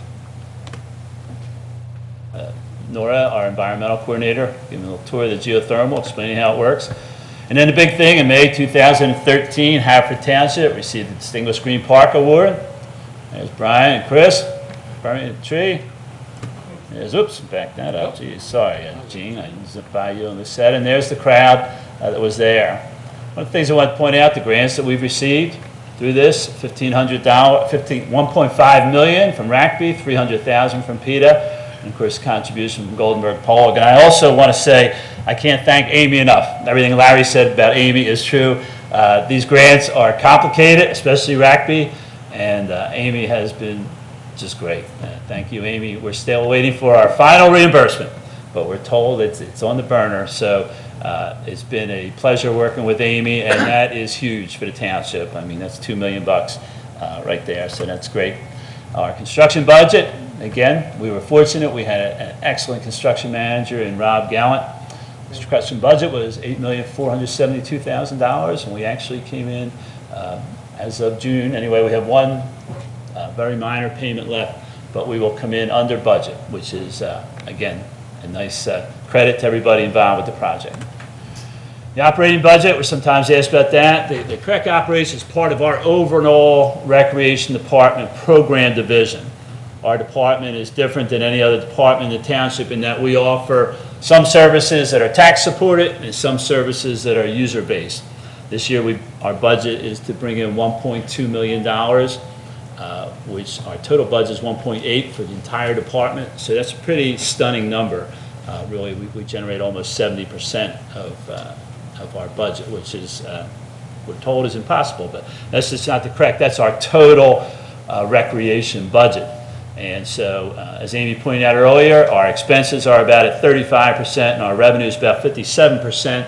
So we're ahead, which again, as Amy pointed out, that would be expected. So fortunately, we are on target. We've had a very good year. These are some of the quotes I thought you should see. Guy said it to us, the township really got it right with this building. Another woman came up to me in Haverford, the Heritage Festival, and said, I just want to tell you, I love coming to the facility. It makes me proud to be a resident. And I just got this email yesterday. Whoever designed it did a phenomenal job. It's beautiful and functional. It fits right into the setting. So it was a great first year, and I wanted you to share in that because obviously without you, it wouldn't have happened. It's a great thing for the township. It truly is. This is what we gave out. I don't know if anybody saw the Inquirer today. Let's see, we're ahead of our times again. The Inquirer had an article. Don't pass this out for me. How I think it is in Lower Makefield, and one township is saying all new developments have to have native plants, native grasses, all of that. So that's what we have out front. Last week I was getting beat up. I got a lot of emails. What's all those weeds and nasty stuff you got growing? And Larry was one of them. He threatened to cut it all down. This year it is starting to look more like it's supposed to. It takes about 3 years to come in, but it's a naturalized meadow with wildflowers, et cetera, et cetera, et cetera. And again, the whole facility is meant to be both a community recreation and environmental center, and the facility itself, by its very nature, should be a teaching model. In other words, when you come, we want you to see those grasses and say, hey, what's going on here? We want you to see the rain change. We deliberately made the mechanical room have a glass wall so you can see the geothermal and all that at work. So there we are. We're in good shape. I'd be glad to answer any questions, but I know it's been a long night. So anybody in the audience would like some of these seed packets? They're wildflowers, and just tell you a little bit about what to do with them. Again, like Larry said, he reads his magazines. I'm a big believer in reading and getting ideas, and everything that we do, we try to learn from others and hopefully pass on what we've learned. So I'm glad to answer any questions. Thank you for your time. Any questions?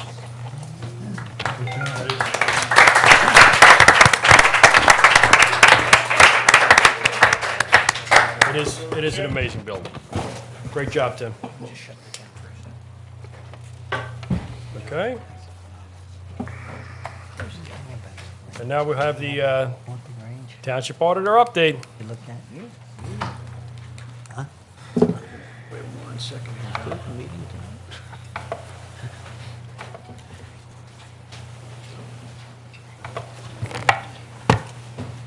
Thanks.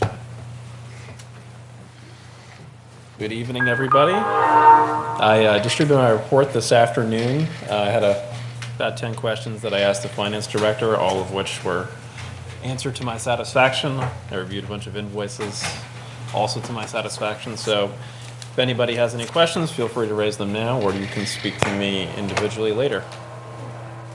Anything? No? Okay. That's all I have. Thank you. All right. Thank you for that report. And now we'll start with the Citizens Forum. 20 minutes of registered speakers. Our first speaker will be Ann Phillips, Freedom Playground.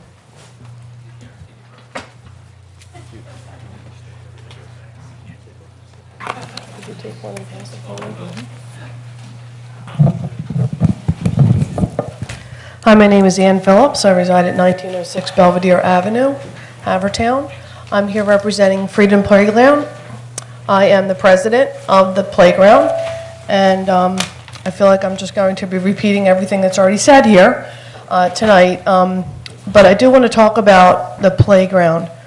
We came to Tim Denny 5 years ago with the idea of building an accessible playground. A handicap accessible playground.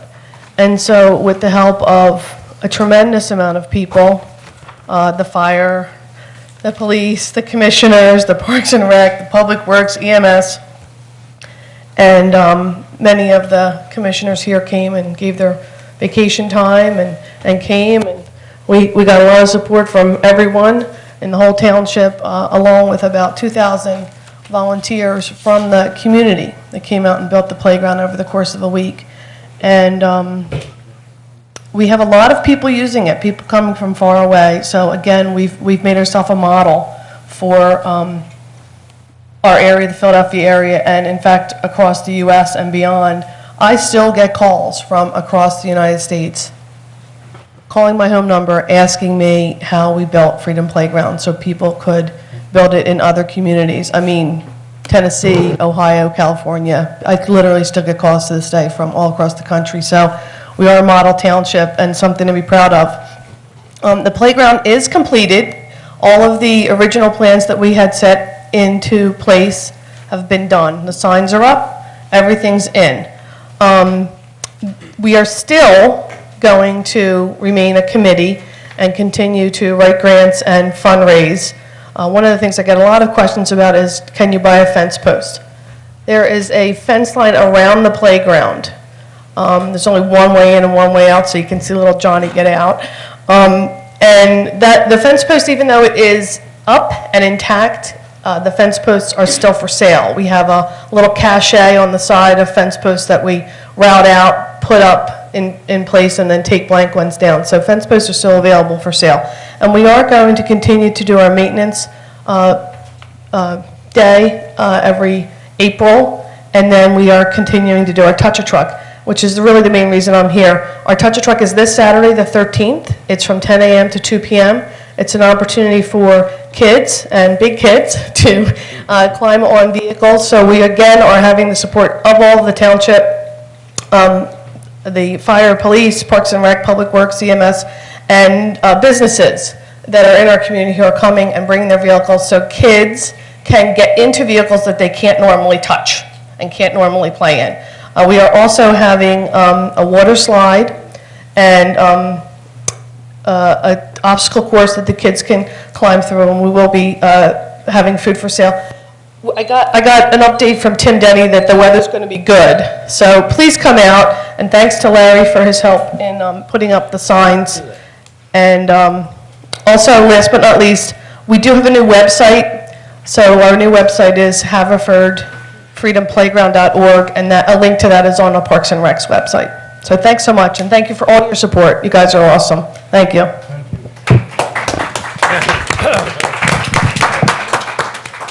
It's a world-class playground. World-class playground. And then Allison Bausman.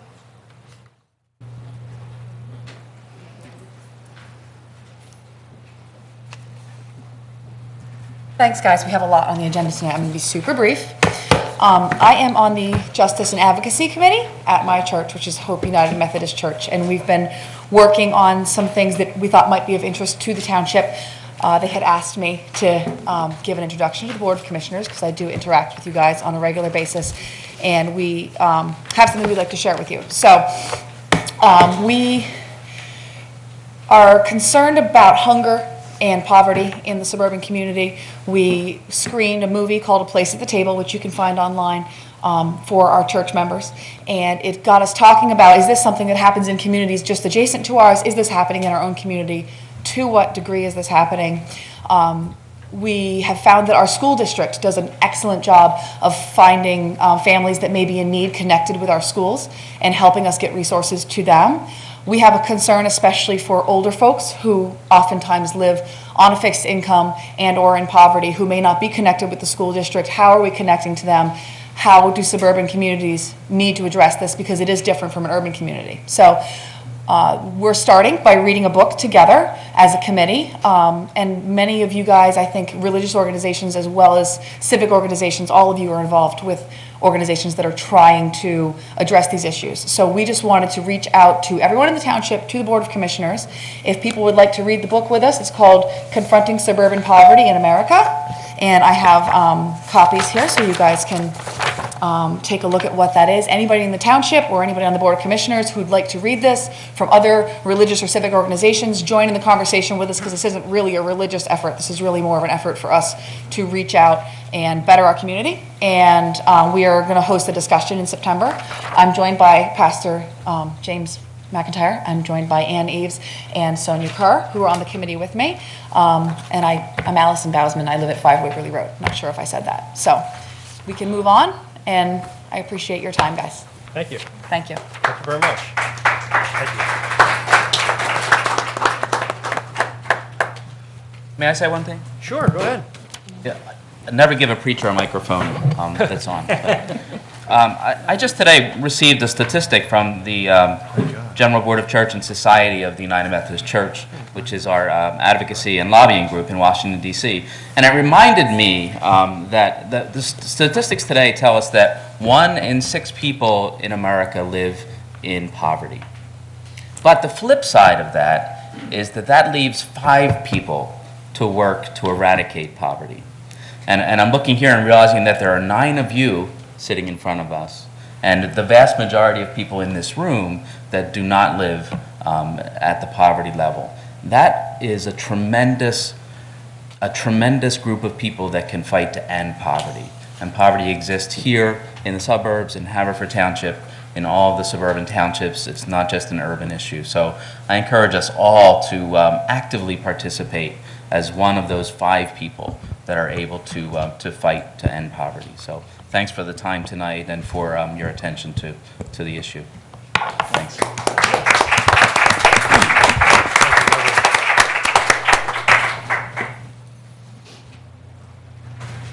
Okay, Dr. Levin?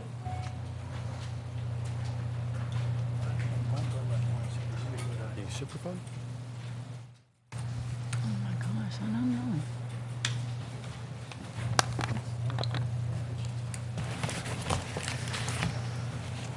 Thank you. I'd like to give you a little update on the Superfund site, particularly with reference to the gum factory.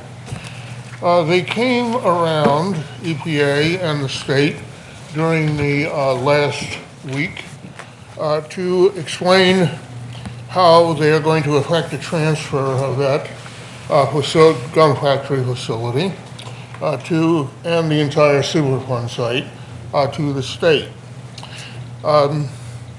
The orientation of the discussion was rather general. They said the state's going to take over, that they are going to try to make certain changes in the facility, all of which led me to believe that the facility was not working as well as it should.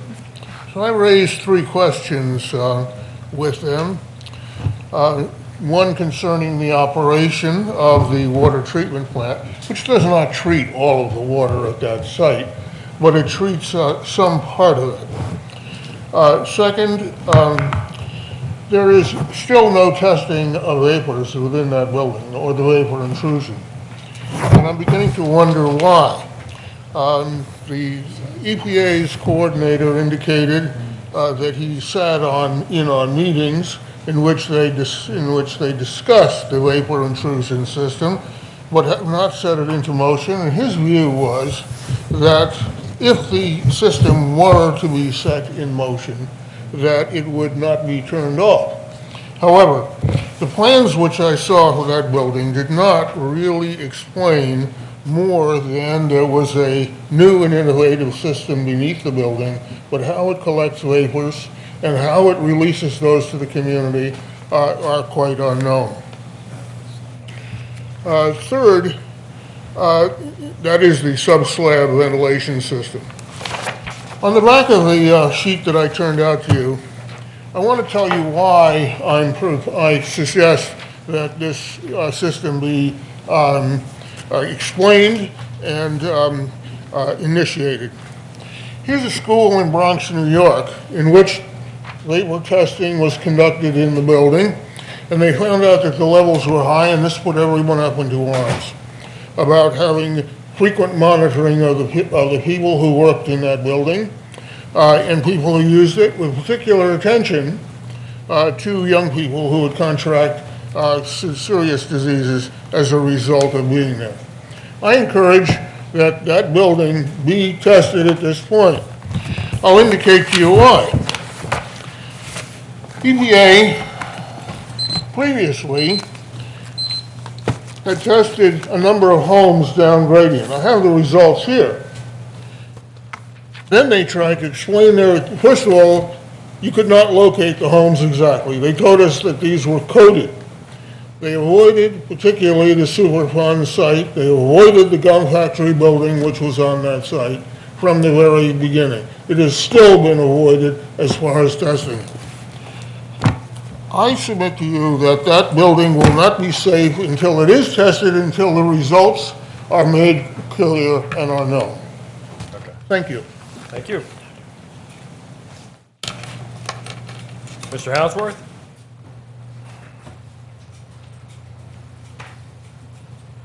Remind you to stay to 3 minutes. No, just go ahead. And I was saying, I just want to remind everybody to stay to 3 minutes. Everybody's been doing it. Good evening. My name is Richard E. Houseworth, and I live at 129 Landover Road. I've heard all the thoughts about the U.S. Open. It's been going on for 113 years. But I would like to know, to see published, how much money, income, Haverford Township made. Because what I find so strange, here are these magnificent structures all along, I call them Gulf House Road, or with their gigantic, I mean, all together, way over $1 million structures. People were getting, well, that corner house got $42,000 for their purposes. And then we had to close down Haverford Road for 9 days, and yet all those buildings over there in Haverford College had no, when I say bearing on the tournament, it was strictly for social entertainment by big corporations. That's beside the point. So I'd like to know just how much money we actually made. I think when all the others were raking in money, I hope we got a very good substantial income. The second thing I want to talk about is on the agenda now. Every month, I've talked about this before, there's always an amount of money for credit card spending. Now, I know we generally only work 5 days a week, but it comes out to maybe $250, some months $300, $310 a day on credit card spending. I'm just curious, what do we have to spend that much money on a credit? Our township's well established. We certainly have many, many, many lines of credit. I'm just curious about, because when the credit card bill comes in, it's not really an invoice. It just will name a store or like Macy's or a DMI hardware store, $69.42. I mean, it doesn't say who it was for, what it was for, whereas if you order something, you get an invoice, you have a record for it. And then the other thing I'd like to know is, it was in tonight's program, they mentioned about they got rid of 15 full-time employees.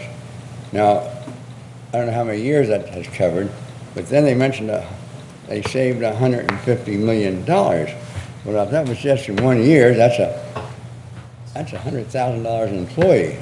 There's got to be something to explain that, I'm sure. 1.5 million, not 150 million. 1.5 million. All right, then 15 into, that's still a lot of money. It is a lot of money. Proud of ourselves. But I mean, we'd have that. Now, the other thing, I don't know if there's going to be another call from the public, but I've done a lot of analysis, and I think we should save money, and it could be a big savings, is privatize our trash collection. Many townships have done it. One in particular is called Euclid, out there in Chester County, a very, very large township, a beautiful place to live. and they have privatized it. When you stop to think of the money we spend for trucks, the maintenance of the trucks, the insurance on the trucks, a place to store the trucks, a shop to repair the trucks, and you see the amount of parts ordered, and then we have the salaries of the people who work on the truck, and what we're paying on their Social Security and their Medicare, what we're paying on their health plan, and what we're paying on their pension plan. I think there should be a complete financial analysis, because many, many municipalities are now going into privatizing their trash collection. And another little example, not a municipality, but right across from where I live, it's Radnor Township. It has nothing to do with municipalities. There's a Radwin Apartments, a garden apartment, about 437 units, and for years and years they cut their grass and trimmed their bushes. And about 2 years ago, I noticed that these big beautiful vans would drive up, there'd be 3 of them, and next thing you know, it'd be a whole crew of cutters and trimmers, and I got talking to one of the managers. It's run by the Kaiserman Corporation, and he said, what a terrific savings it is that we've been able to do away with our maintenance people and have it done professionally, and it's big savings. I think many municipalities, I think we should have a thorough, and Amy has the capabilities in our account to make a complete analysis of privatizing collection. Save a lot of money. Thank you. All right, and Jerry Hart?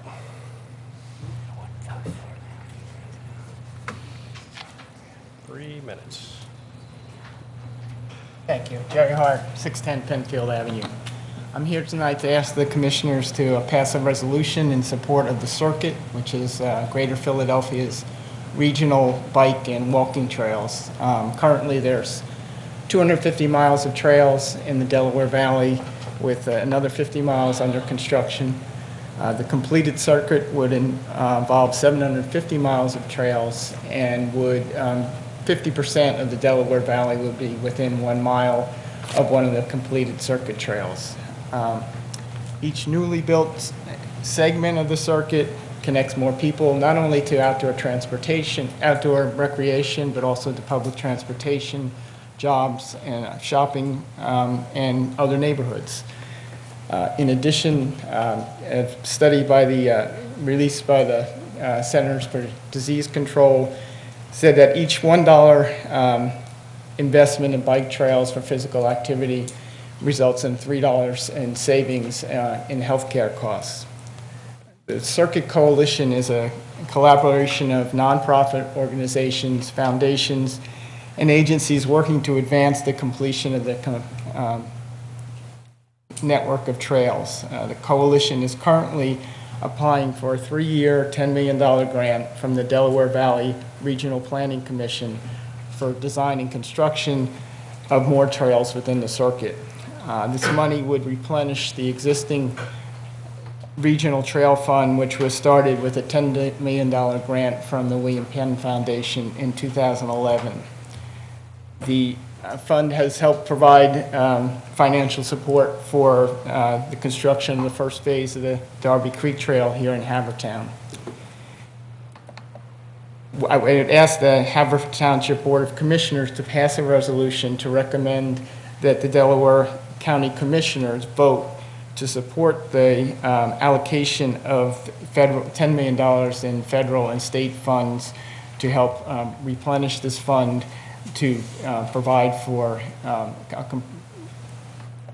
a goal of finally completing the circuit trail somewhere in the future. Thank you. Thank you.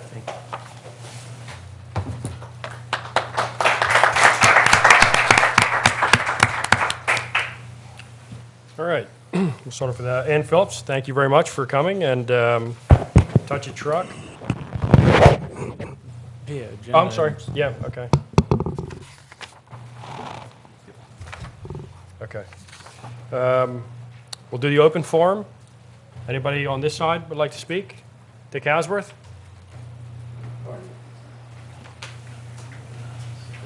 What's that? Yeah, you guys on agenda items, okay? Well, this other one is agenda, you call this agenda item. What's that? Well, I just wanted to speak. Anything on the agenda is an agenda item. So if you're going to speak on one of those, you can do that in this forum.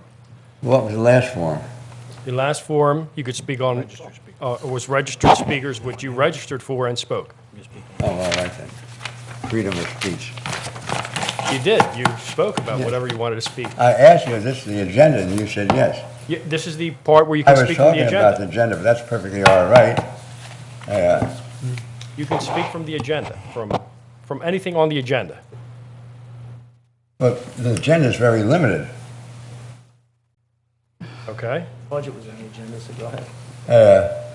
One thing I just wanted to speak about, if you wanted to talk about public works and what the payroll was, I'd like to talk then about our parks and recreation in the Fifth Ward, especially the one running along County Line Road and Railroad Avenue. I think it's a disgrace. Now, they did go over there and clean it up some before the big golf tournament for parking, but you talk about maybe better ways of revenue coming in. I know those homes would be of a greater value on County Line Road if the backyards didn't have a jungle run through there, which is on the property of the polo field. And then the last thing for a health matter is that I spoke last year, and it was going to be looked at or fixed. As you come under the septic tracks on Landover Road to the left, there's a stream that runs in there. And it's been festered last summer, and then if we still have the same high heat we've had this last week, it's going to be a pollution. Now, I do not know whether SEPTA owns it, or PICO owns it, or the township owns it, but I think that certainly should be taken care of because it's starting to actually have a stench to it. Thank you. Anybody on this side for agenda items? No? This side? Anyone?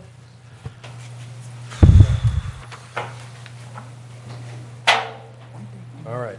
On Freedom Playground, the Touch a Truck event, thanks for coming out. And it is Saturday, July 13th from 10 to 2 up at Haverford Reserve.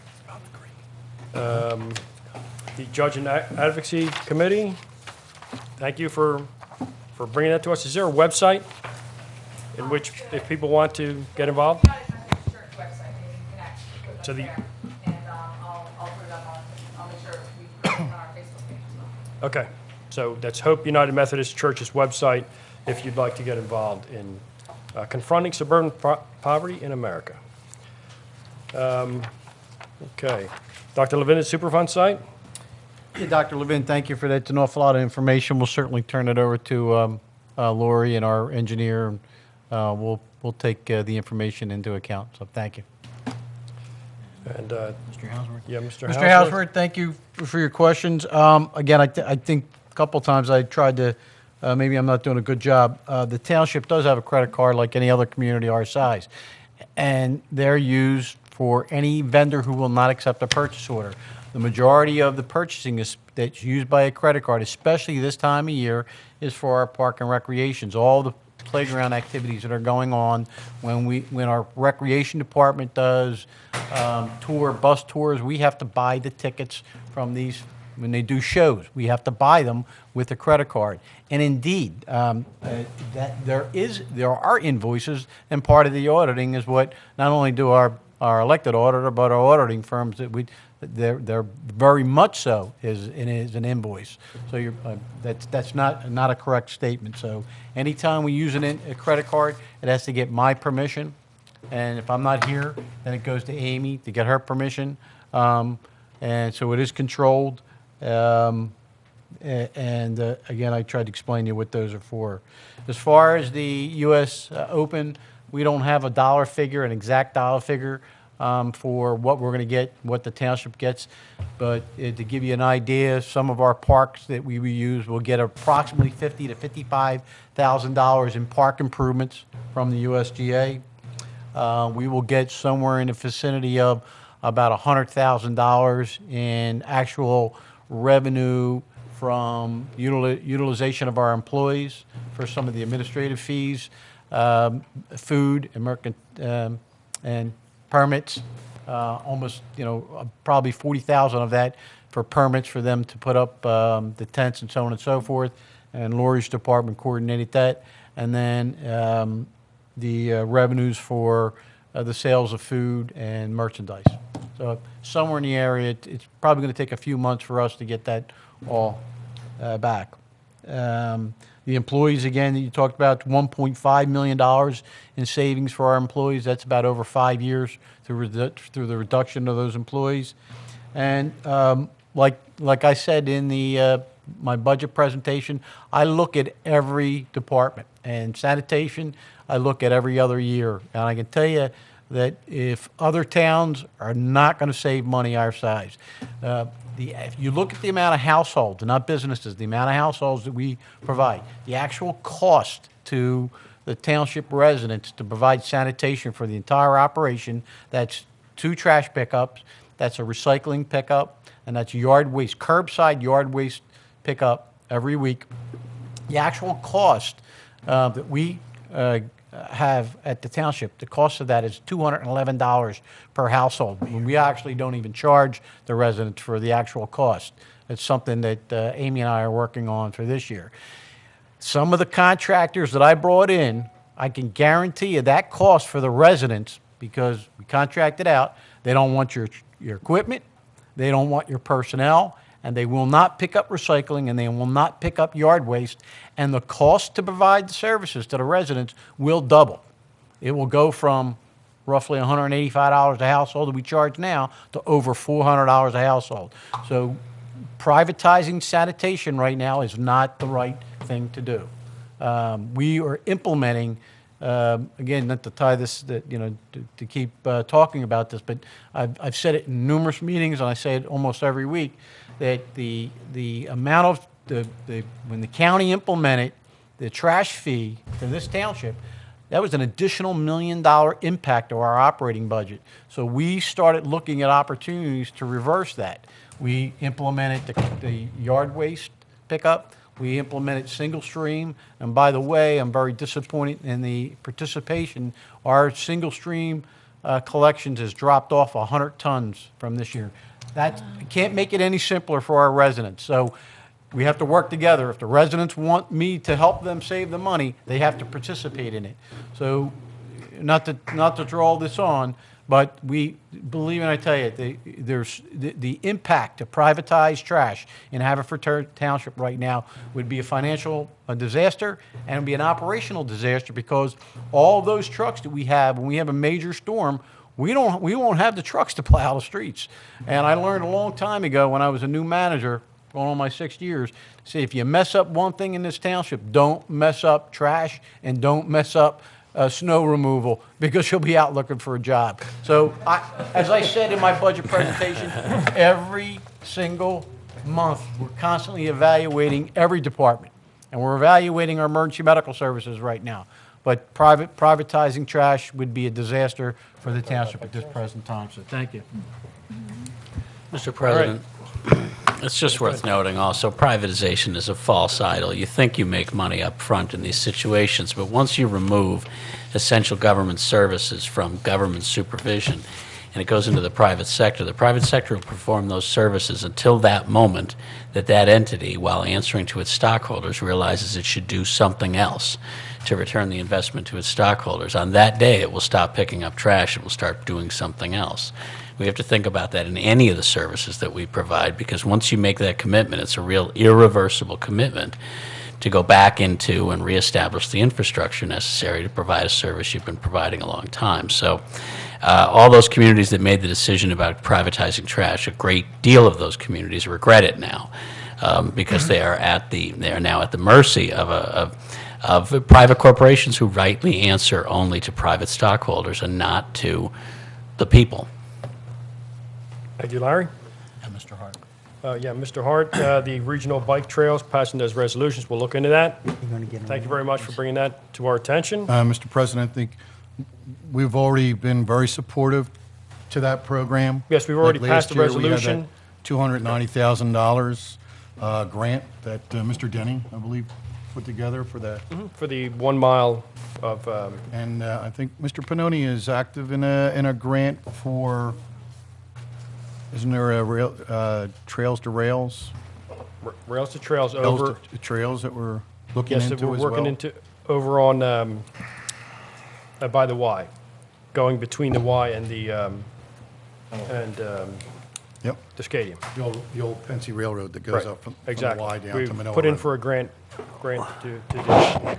Well, wasn't it a year or so ago that there was somebody here from, I don't know what organization? Haverford Trails, Friends of Haverford Trails, we've worked with them to get, to pass a resolution, and they have gone now to the county to get their support, and then to get PennDOT to help us change the roads and some of the lines and everything to be able to get a trail through the township, safe passage to children and adults going through and putting that together. No, the one I remember was the fellow who came and he talked about the high-speed line, the Route 100, the P&W, basically from Bryn Mawr down through West Overbrook, down through the city. But I mean, he came, he mentioned it, they were going to put some kind of a path in there, but he sort of faded away, if you know what I mean. Okay, well, we'll look into that. But I mean, it was mentioned, and we sat there, we supported him, but he didn't come back. That group has put in their application for a grant, Jimmy. The gentleman. Is that the one I'm talking about? Yes. Yeah, okay. Okay. Any further, Tim? Nope, okay, so we're good there. All right, moving on to the agenda. Approval of minutes. Mr. Chairman, Commissioner D'Amelio. I'd like to make a motion to approve the regular meeting minutes of June 10th, 2013.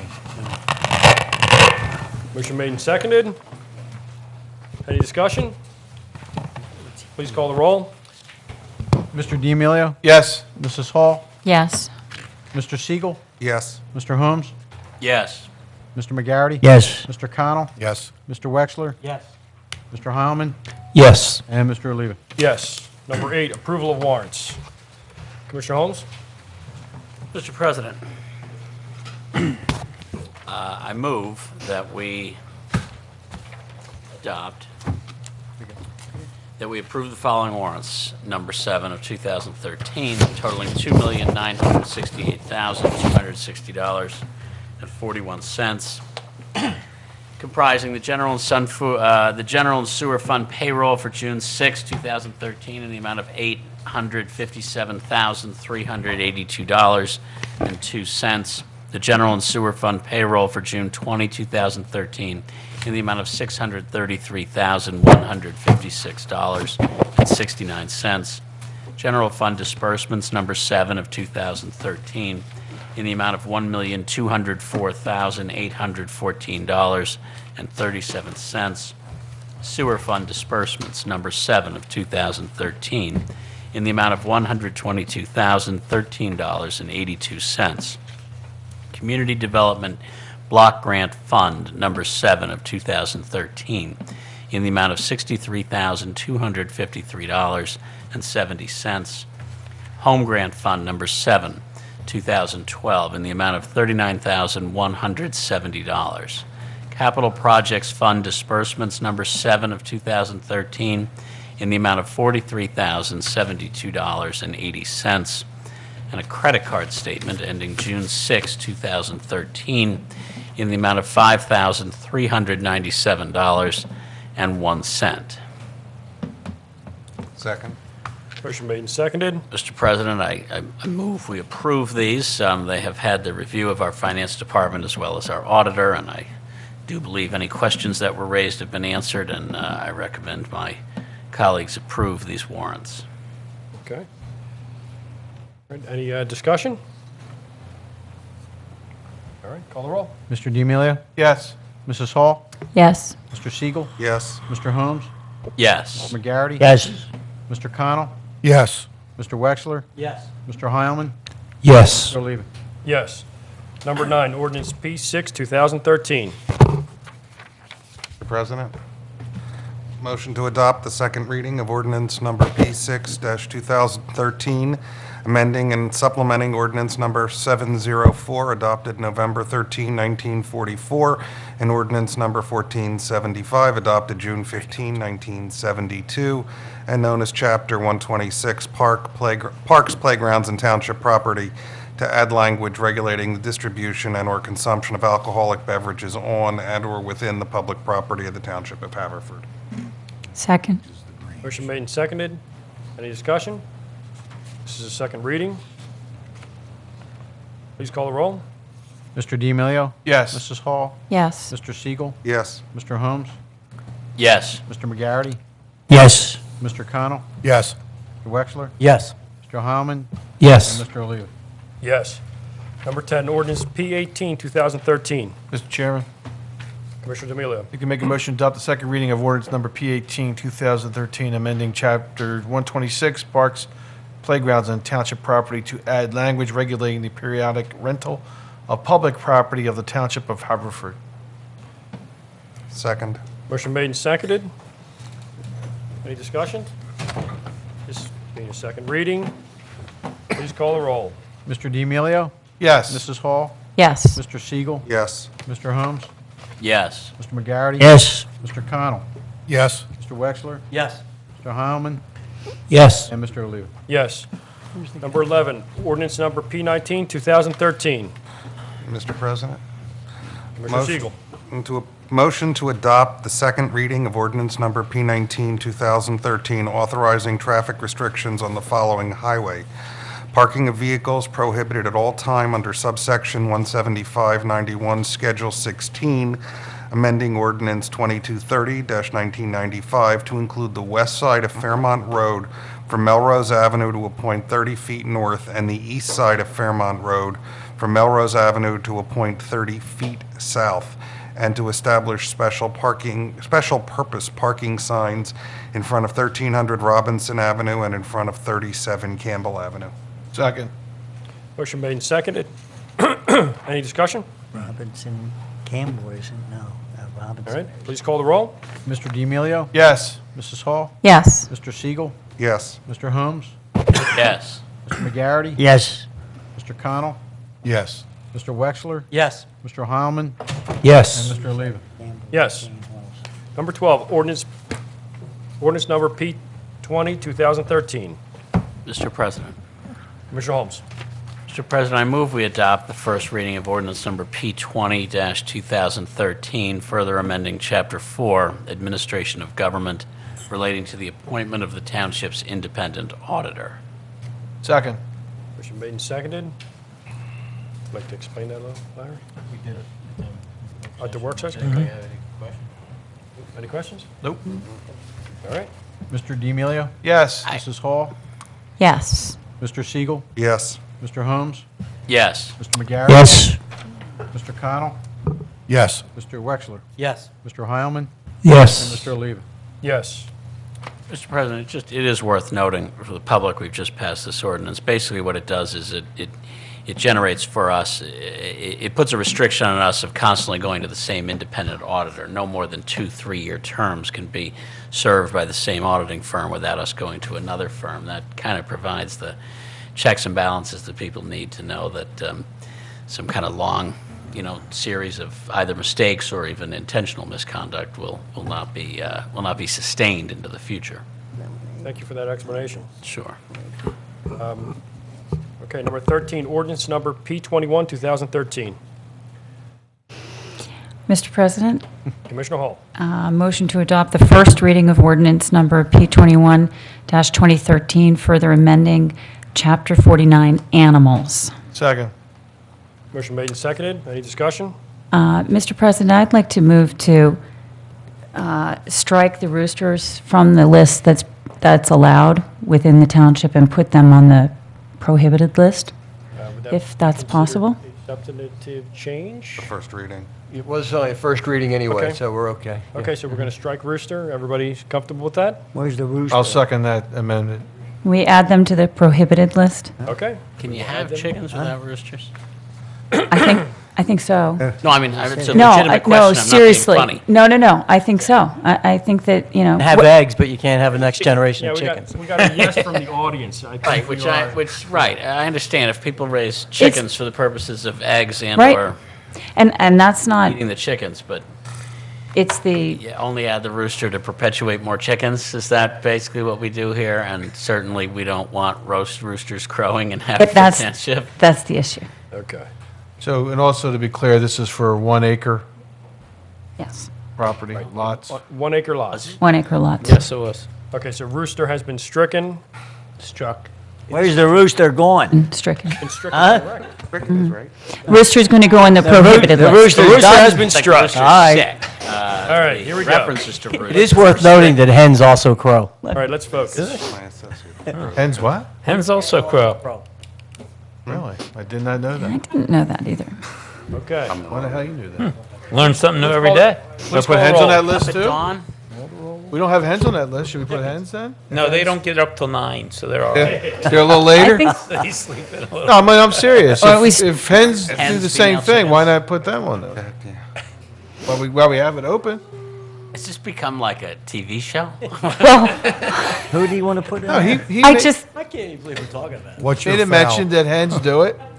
So while we have the record open, do we want to add hens to that? It's not only the male that crows, that's what I'm Oh, pointing out. all right. Okay, Wow. any crowing? But Any is crowing? that true?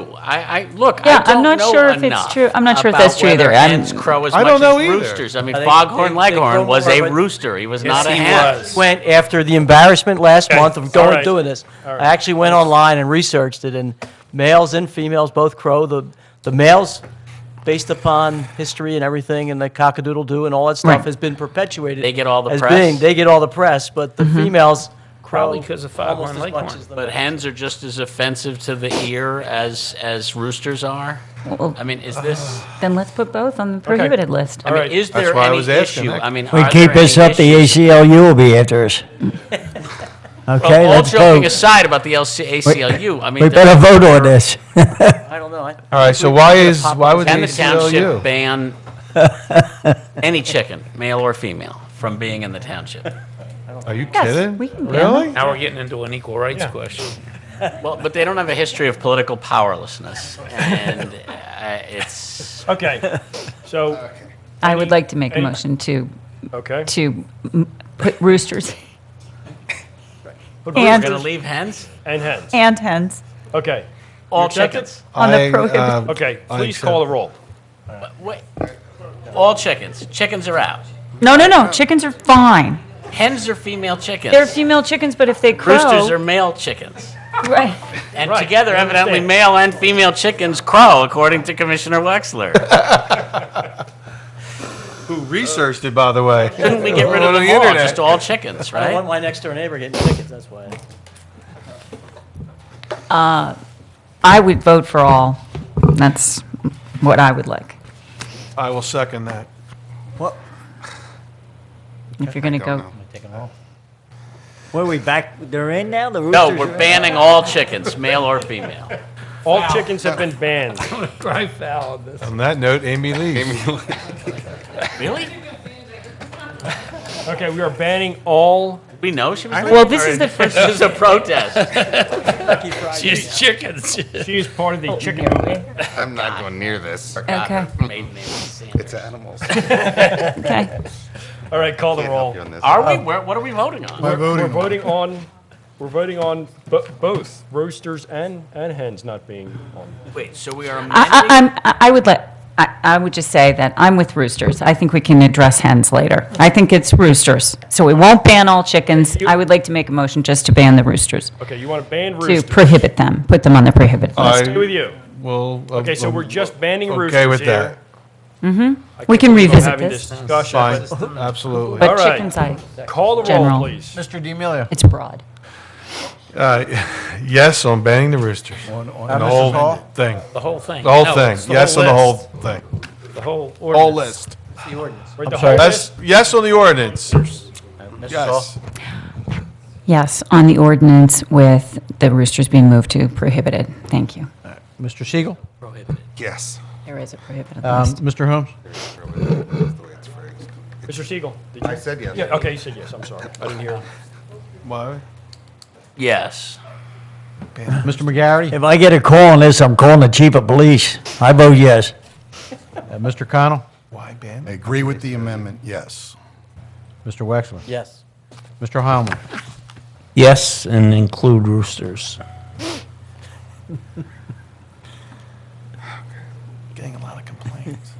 And Mr. Oliva? Yes. Waiting for my name to be called. Okay. I want to be rude. Why are we banning roosters? Number 14, historic ordinance overlay. Mr. President. Yeah, you can. Mr. President, I want to make sure I read this very carefully. I move that we approve the request of the owners of the following properties who seek to remove their properties from inclusion in the historic resource overlay, Section 182-1303 of the general laws of Haverford Township, specifically 22 Dartmouth Lane, 18 Dartmouth Lane, Hold on. 620 Grand Ave. Don't say 206, what's that, Carnarvon? Carnarvon, yeah. Carnarvon. Yeah, that is not on, it's not supposed to be there. Okay. They have withdrawn their They appeal? have withdrawn their appeal. Okay. 206. 22 Dartmouth Lane, 18 Dartmouth Lane, 620 Grand Avenue, 721-725 Haverford Road, 19 East Eagle Road, 307 Oxford Road, 14 Claremont Boulevard, 419 and 421 Erlington Road, 2120 Belmead Avenue, 330 Richland Avenue, and 204 East Manoa Road. I second that motion. Okay, now this is, I want to make this clear. Can you, would you like to? You want me to give you a little explanation? Go ahead and, Okay. so that everybody understands what they're voting for. Okay. I think the way that Mr. Holmes had read it and the way that it was seconded was that we're voting to approve the request of the owners who appealed from being included in the historic resource survey. If you'll remember, there was a historic resource survey that was conducted. There were a number of properties placed on the historic resource survey. The property owners were given an opportunity to come in and say why they thought they should not be included in that historic resource survey. So now you're voting on the owners who came in and requested to be taken off of that survey. Once that's concluded and we have the survey completed, then the next step in this would be to make that resource survey part of the historic resource overlay, which would be part of our zoning district. But Okay. for this. tonight's purposes, what you're Right, doing. so if you're voting, if you vote yes, they stay on the survey? No, if No, you- they come off the no, they survey? come off the Okay. survey. Off the I survey. just wanted Yes to is make. in favor of the owner's request to be off the survey. And And 206 is definitely off, because Yes, it's my so- ward. I want to know. 206 That's- has been withdrawn. Mario, there's, 206 has been withdrawn, so it stays on. the survey. On, right. Yeah, it stays okay. Correct. There's 11 here that want to come off. My question is, how many people are remaining on? A lot. 110. A lot. 113 are staying on? Okay, it's over 100 though. Yeah. Okay, Significant that's good, number. thank you. Okay, is that right? Okay, so it's over 100. Okay, good. I believe the number's 113. Just to vote for clarity here, 22 Dartmouth. 22 and 18 is the same property. They Historical just- resource number on that is 104, not 10, just in case you're looking at that. Oh, 104 and 105. Exactly. Okay. That's 045 HA 104. Yeah, okay, 104. Same resource. Okay. And Not 10. Got it.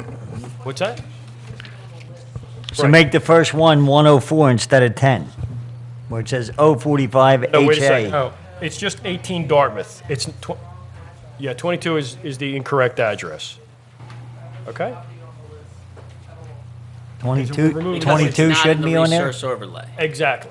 Exactly. Okay. 18 is the one, Right. that's the Gravina property. Right. Okay, so I But- amend my motion to remove any reference to 22 Dartmouth Lane and on our agenda referred to as 045 HA 10. And 206. That's off. And All right. So we Okay. have, my motion is to grant the request of the owners of 10 10, properties listed on this, not 22 Dartmouth Lane and not 206 Carnarvon. 206 Carnarvon. Carnarvon. Right, okay. And Okay. I have a question and the question, and I just want to clarify this with Mr. Byrne, that any properties that that are removed, including the Gravina property, therefore would not have, any validity challenge would become moot. They could no longer challenge the constitutionality or any other provision of the statute if we agree to remove them. I believe so, because I think they would have no standing left at that point. in time. Correct, exactly. And simply because we have 10 properties, are we going to be taking 10 votes, or are we going to be doing this in one vote? No, the motion was for one, for all 10. So Okay. people could either just deny the motion, then we go through them one at a time, but I've moved for all 10 at once. Okay, that's fine. I just want to clarify that. Sure. Please call the roll. Mr. D'Amelio? Yes. Mrs. Hall? Yes. Mr. Siegel? Yes. Mr. Holmes? Yes. Mr. McGarity? Yes. Mr. Connell? No. Mr. Wexler? Yes. Mr. Heilman? Yes. Mr. Oliva? No.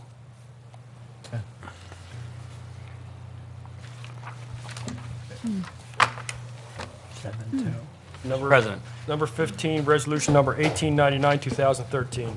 Mr. President, I move we adopt resolution number 1899 of 2013, authorizing the township to obtain funds from the DCED, the Department of Community and Economic Development, for affordable housing activities fundable under Title II of the National Affordable Housing Act of 1990 and the implementing regulations at 24 CFR Part 92. Second. Motion made and seconded. Any discussion? Yep. Go ahead. Can you clarify, Larry, what this is? We apply for these funds every year. That was, well, you can. Would you like to? Fine, it's fine. Your Honor, I'm sorry, Mr. Honor. President. Your Honor, thank you. I'm a judge now. Mr. President, so this is a resolution rather than an ordinance. Is this something we can simply acclaim by voice vote, or do you need individual votes on this? Individual? Individual. So this is just a refund we get every year from this, Larry? Yeah, we have to apply for the funds every Okay. year. We can do this by voice vote, right? Yes. Yeah. Let's, All in favor? all in favor? Aye. All opposed? Aye. Okay. Resolution carries. Resolution carries. Number 16, resolution number 1900. Mr. Chairman, I can make a motion to adopt Resolution 1900-2013, authorizing Lawrence J. Gentili, Township Manager, to sign all documents pertaining to the Automated Red Light Enforcement Program Project Funding Agreement. Second. Motion made and seconded. No. Just have a question, Larry, What- clarifying yeah, what- this. Okay. Yeah, it's another grant that we put into PennDOT and the state. They give us funds to make improvements on, we have several intersections that we're trying to upgrade.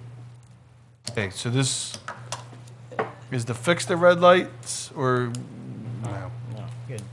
You want to get more specific? I don't know if you guys remember, we made a presentation last month. This one, see, is for the triangle, the Darby Road, West Coast Pike Township line triangle. We're gonna make those 3 signals traffic responsive. We put the cameras up, we're gonna monitor the traffic as it goes through. This is to study and implement those improvements, to actually put the equipment in. All right, very good. But is it enforcement? Is it like the red light camera enforcement downtown No. in Philadelphia? No, this has nothing to do with, Of course, the funding, but that's nothing. Yeah. Oh, got it. So that's why enforcement's in this so resolution. this has nothing to do with traffic tickets or anything like that, okay. This is strictly to make that triangle more traffic responsive. Okay. The question is, Upper Darby Township takes care of the maintenance for Route 1 traffic standards? We share it. We share it? We share, and we split them. I believe they take care of the southern half, we take care of the northern half. Okay, so are they involved in any part of this, or are they doing? They're aware of it, but these are our signals, these 3. You certainly can't split these up, because they really are tightly integrated. So Upper Darby's aware of what we're doing, they're pleased that we're trying to make it 2 we better. share, right? Well, 2 of them aren't, well, one of them's on township line. We don't, one of them are on the township border, but we have the maintenance of it. Okay. That's what they did. All right, thank you. Mr. D'Amelio, the traffic cameras for enforcement that I think you guys may be thinking of, that you see in Philadelphia, no township, no suburban police department can have them unless our police department is accredited. And obviously, it's something that we've been striving for, will strive for, but until we get that accreditation, we can't have them here in Haverford Township. Am I correct, Chief? I think they're very effective. Yeah. We should Extremely continue to effective. move It's something that I would be accreditation on supportive that of it, but. Because they're very yeah. effective. Yeah. And since they're run through parking as opposed to, police enforcement, they aren't as easy to fight and they're much easier to collect. Correct. Speak from experience. Sounds like it. Well, the police I tried to accreditation. obscure my license plate, but it had Joe Sestak for Senate and I think my child's high Holmes school, for commissioner or something. yeah, on the back of my bumper, so I was pretty much nailed to rights, so. All right. Mr. D'Amelio. Yes. Mrs. Hall. Yes. Mr. Siegel. Yes. Mr. Holmes. Yes. Mr. McGarity. Yes. Mr. Connell. Yes. Mr. Wexler. Yes. Mr. Heilman. Yes. And Mr. Oliva. Yes.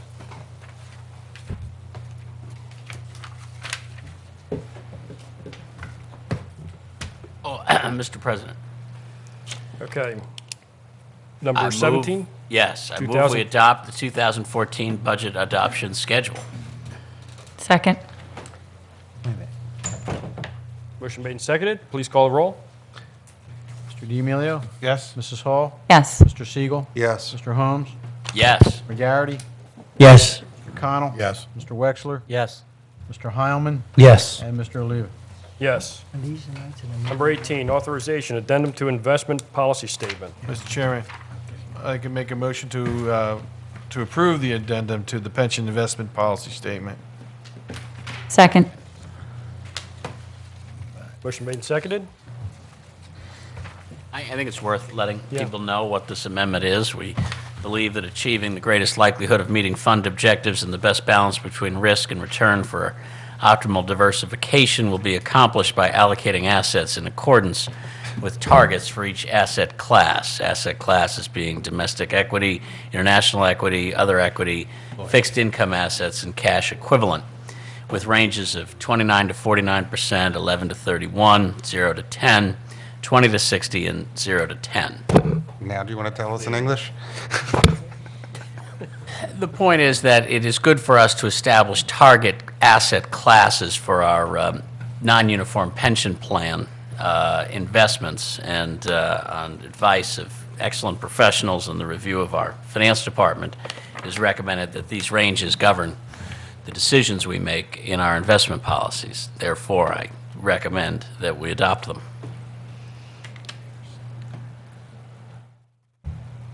Okay. Call the roll. Mr. D'Amelio. Yes. Mrs. Hall. Yes. Mr. Siegel. Yes. Mr. Holmes. Yes. McGarity. Yes. Mr. Connell. Yes. Mr. Wexler. Yes. Mr. Heilman. Yes. Mr. Oliva. Yes.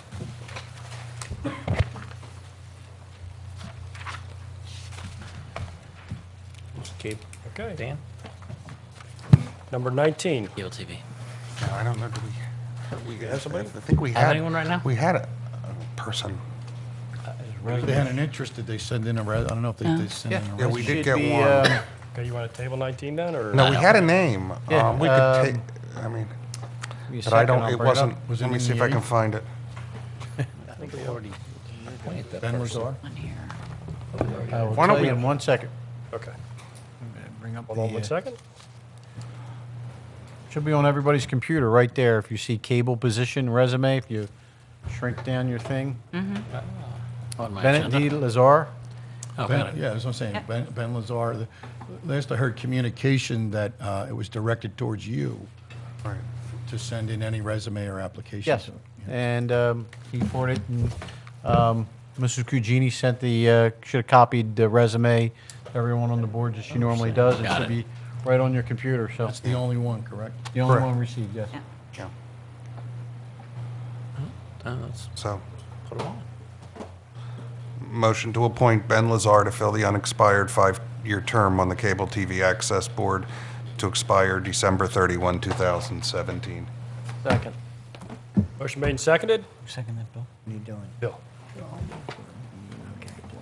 Okay. All in You want to favor? just take a voice vote? Sure. All right, all in favor of Ben Lazar? Aye. Aye. Aye. Any opposed? There being none, we have the continuation of citizens forum for non-agenda items. Anyone on this side? Go ahead. It's not on, it doesn't have to be on an agenda item. But it can be. It can be, yeah. Go on. Yeah, sure. Come on up. Ann Phillips, 1906 Belvedere Ave.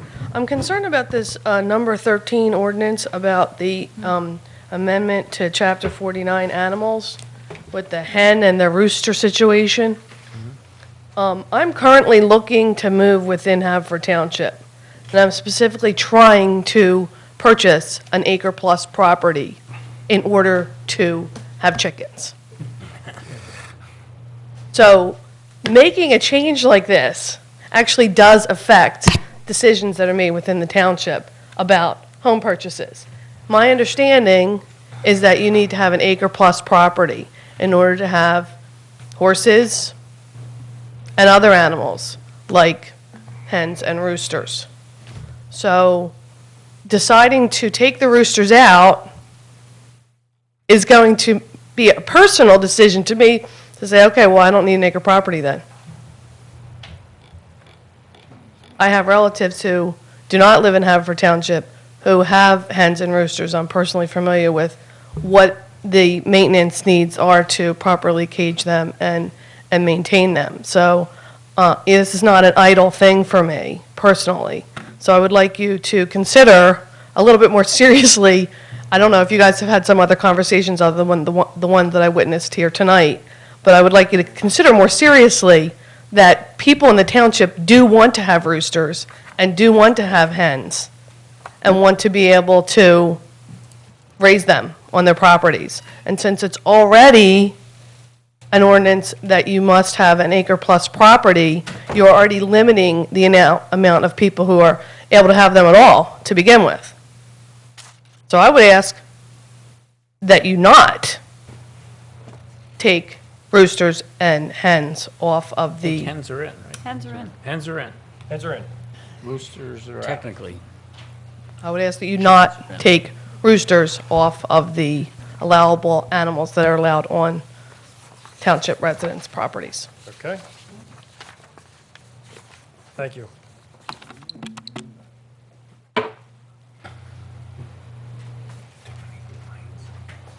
Anybody else on this side? Dr. Levin. Why are you singling out chickens and roosters? Come up to the podium, please. Out chickens and roosters? Why is there not a list? There is There is a list. There is a whole list. Are pigs taken out too? Yes, there's Yes, an they- entire they need list. an acre lot. They are. Mhm. Yes. Pigs out? There's a I whole don't have list. Let's see if pigs are out. Where's the list? Where are pigs out? List is part of the public record. You, It's on the agenda right there. No, it's not on there. No, it's not. It's not on there? No, it's part of the. Part of the ordinance. Back. You have it? Back. It was passed at last month's meeting, so it will be on the township's website under new laws. It's not codified yet, but it's put up under new laws. It's ordinance 2696. Are turkeys on the list? Yes, turkeys are. Turkeys are. Yes, they are. I can't find the list. Seriously, I saw a Yeah, turkey they are. down by the post office on Earlington Road. You're looking at me, I don't remember. Turkeys are Turkeys are on the list. Turkeys are on the list. Right there. See on the end, right there. Turkeys are on the list? Turkeys are there. This is for people owning them. This is a turkey, could have been an American turkey. Yeah, it's domestic. It's domestic animals, not wild animals. It could have been a wild turkey that you saw. A wild turkey in Havertown on Earlington Road? Could have been. Deer, I've seen deer on May have come from the park. Deer everywhere. right in Oakmont, walking down the middle of the street. There's a deer on Westchester Pike last week. They were, And right in front of the, right Wild across the animals street. here. in the- I don't think where anyone wants to Superfresh keep a deer. is. CVS. There's something going on here other than Yes, just yeah. Okay, talking. are you done, or? Yes. Okay, all right, thank you. Anybody else?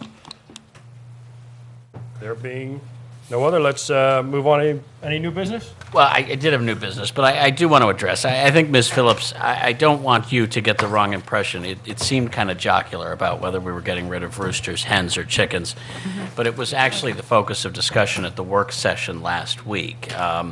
And in particular, people dealing with the complaints that they have heard or complaints that they themselves have leveled in the past regarding people keeping roosters. Now, whether they mistook rooster noise for hen noise, it might have fallen unfairly on roosters. So the concern that came up over that issue, whether it was raised or talked about in a funny manner or not, was a real concern that people had heard from various constituents about roosters and chickens. There may be a lot of other animals, and I don't pretend for a second to understand which ones make what noises, but perhaps whether it's just simply history inaccurate or not that focused our attention on roosters. It is the first reading of the ordinance. I suspect that the board might get more educated in the next month before the second reading as to the issues that you raised. It's a very legitimate issue, and I just don't want you to mistake, what might have been a lighthearted moment in a long meeting for not everybody up here taking their job very seriously. I have a house where the people have not even moved in, but they've already moved their rooster in. They have a rooster in the back. They're not maintaining their lawn. They're not doing anything. They come over, feed the rooster. They're moving in a while, but it's waking up all the neighbors at like 5-something in the morning, and the people don't even live there. Okay, and it's a real concern, and it's not a big area where it's happening. And truly, we have discussed this, and we weren't, we were just having a moment where it was hard to, get into something. Right. We have. Right. And this has arisen as a problem, and it's really a noise issue and a privacy issue of, people not being able to sleep. And so. In the first ward, several years ago. Let's not have back and forth Okay. with the audience, okay? Yep. All right. So we just We're wanted good? to. All right. Thank you, New Commissioner business? Holmes. Mr. President, I just, Okay. a piece of new business, it dawned on me that while I had the privilege of giving the, expressing the board's thanks to the Finance Department, perhaps we did overlook the efforts of our Assistant Township Manager and the head of our Parks and Recreation Department. It is no joke for what he and all of his extraordinary staff had to deal with for the weeks building up to the open, of the concerns about rescheduling or scheduling ahead of time, the numerous leagues and organizations that use our parks and who did graciously step aside through the excellent advocacy of Tim Denny and his people to enable us to use the parks for a less recreative purpose and more business purpose of providing parking. So I think it is important of this board also to recognize his and his extraordinary staff, their contributions to what we think was a very successful effort to host the 2013 U.S. Open. So if Mr. Denny would accept my apologies and perhaps accept all of our thanks for the work of the Recreation Department and all of their staff, I would feel very gracious if he did so. My pleasure. Thank you.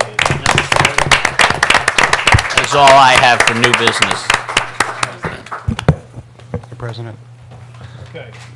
I had one other, it's a follow-up from Larry. Okay, good. I had, in my oversight when I was thanking the Codes Department, also present was Nancy Guerra from the Township's Health Inspector, who also, I apologize for the omission, should have acknowledged her, and she's obviously long gone, but because she worked tirelessly for 8 days there, and I apologize for the oversight. She deserves our thanks as well. Okay. All right. Commissioner D'Amelio, other business. Yeah, recently, as we all know, we celebrated the 4th of July. And unfortunately, in the first ward, we had some issues with fireworks. So I was wondering, first of all, I want to thank the police for their cooperation and continuing to go out to a certain area in the First Ward to control the fireworks. Apparently, what had occurred was someone was shooting off commercial-like fireworks, which damaged the vehicle, and there was a real concern for fire. So I want to thank the police for continuing to go out and taking care of that. But I want to ask Lori if she can let the residents know what, I'm not trying to be a party pooper for fireworks and whatnot, but I think we need to be really careful about what type of fireworks we're shooting off in the township for fear that someone's going to get hurt. And it's been a dry season up until a couple weeks ago, but it doesn't have to be dry. My fear is that a fire can happen and, God forbid, someone get killed or some child get hurt. So can we let the residents know what is our code for fireworks and what's allowable and not? Absolutely. You can get something together and do a blast to each of the commissioners, and they can forward it and maybe put something up on the website. Is that okay with the state? Yeah, it's not a function of local ordinance. I mean, I think by state law, all Class C fireworks are, anything explosive or anything propelled is against the law in Pennsylvania to possess or use without a license and without part of a licensed exhibit. And, right, and if what's become the problem is that you now have fireworks stores in Pennsylvania that can sell to people who have a driver's license from outside of Pennsylvania. And then, so of course, you just have your brother who has a New Jersey driver's license buy you, enough ordnance to take over a small country. And then you get a couple of cannoneers on July 4th together and a few cases of beer, and the next thing you know, cars are exploding. So, well, I mean, from what I understand, if you saw it, it was like the shock and awe of the the problem is it's really ramped up. I mean, it was one thing when we were kids and we had firecrackers and maybe you got your hands on M80s, but I mean, you now are getting commercial grade ordnance that really belongs in the hands of professionals and can really blow the fingers or hands off somebody who doesn't know what they're doing. And people really should be. Or launch through somebody's window. Yeah, or hurt or scare the living somebody. daylights out of somebody. If not physically hurt them, then perhaps shock them into harm. I mean, so and it really has. The technology and the availability of the fireworks has improved, if that's the word to use. But I mean, they are extremely dangerous. Okay. Right, and again, I'm not trying to be a party pooper. My concern is a safety issue. Mm-hmm. I mean, God forbid a fire, as you said, someone gets seriously injured by this, and it can happen. I mean, they're shooting them off, professional grade fireworks. I mean, we saw recently, I don't know what town it was, where the entire thing blew up. The platform fell and they all went off, and people were seriously injured. I mean, so if it can happen with professionals, it can certainly happen with some residents thinking they can control it when there's so many of them being shot out. So if you can do that, that would be great. And then residents need to understand if you violate that now, thank you for saying it's a state law, but that is a state law, the police have more jurisdiction over it, or? The police have the jurisdiction over The it. police would be able to enforce it. We also have local ordinances regarding fireworks, so, I want to make it clear what the penalty is for doing that. Can you come up to the microphone so we can hear? So people at home can hear. I said it is a state law, but we also have local ordinances for fireworks. And we can certainly put up both, information regarding both on our website. Our local ordinance has a fine of up to $600. For the first offense, or? It doesn't indicate a scale. It says a fine of not more than $600. Okay, so, and this is an honest question. So what happens if the police go and tell them stop, they don't do it, the police go, cite them, they continue to do it? What recourse does the township or the police have? Well, the police would be able to arrest somebody for doing that. We'll just continue to cite them. But at what point do you stop citing and arrest? Confiscate the fireworks. They can't shoot anymore off. But no arrest? Yeah, under the state law, we get a $300 fine, summary offense. Arrest. I'm not hearing the word arrest. Citation. It's a summary offense. That's the problem. So that's But remember, it could rise to the level of disturbing the peace. I mean, you can, we're talking about, I mean, ultimately, Depends if on you what the are- judge does. Right, but if you're holding, I mean, if the police come upon somebody who is blowing off a string of firecrackers, it's one thing. If they come across somebody who's got 3 mortar shells that each have a half stick of That's what I'm dynamite in talking them. about, right. Yeah, then you're talking about like possibly inflicting mayhem. And I mean, at that point, you really count on your police officers to protect the peace. And you would arrest somebody at that point, not for for having illegal fireworks, but at that point you're dealing with people who are disturbing the peace, who are possessing instruments of crime. I mean, there's just a number of things that you just count on your police officers to have the discretion to deal with on the spot for purposes of public safety. If 3 hours later these people can make bail because they didn't really commit mayhem, fine, but you expect your police officers on the spot to be dealing with all the laws that they see potentially being broken when somebody is creating a potential, catastrophic situation. Avenues open for us as things escalate. We can also escalate. And But what happens Chief, if they the shoot summary off and then they offense, know in the addition to the police were called and they bring $300 them in fine, the can house? be I mean, imprisonment too, right? Correct. Up to 90 days. You can get imprisonment for the summary offense up to 90 days as well, so. Okay? Yeah, but that's life. That's been happening for 100 years in the United States, that you No, I know. all I'm just- hide somewhere, and then when the cops leave, you come back out and you do it again. But I don't think we've seen the level of, as you were saying, this class of fireworks Yeah. that's being shot out. I mean, somebody's going to get hurt, or somebody's going to be sleeping and a fire's going to start. Yeah. I need to, to send a message, so we need to send a message that we're going to have zero tolerance when it comes to that, and we'll Well, I think enforce the after this laws. meeting, people are going to know fireworks and roosters are not welcome in Haverford Township, all right? I mean, I think it's pretty Especially clear. together. Yeah, I mean, All right, can we move on? Fried chicken. Move on. Jane? Nothing tonight, thank you. Commissioner Siegel? Just one item. I just want to thank, a lot of people have commented, I had an op-ed piece in the Inquirer on Sunday about Congressman Gray, who passed away, who was a major political leader in the Philadelphia area for many, many years. I met him when he was a freshman congressman 35 years ago. And he was a leader. He headed the United Negro College Fund and was the 3rd highest ranking official in Congress. But he made a comment that I think we all can sort of live by, and I think despite, we've had some jocularity tonight, but it also shows that for the most part, we get along, we disagree, but we disagree agreeably.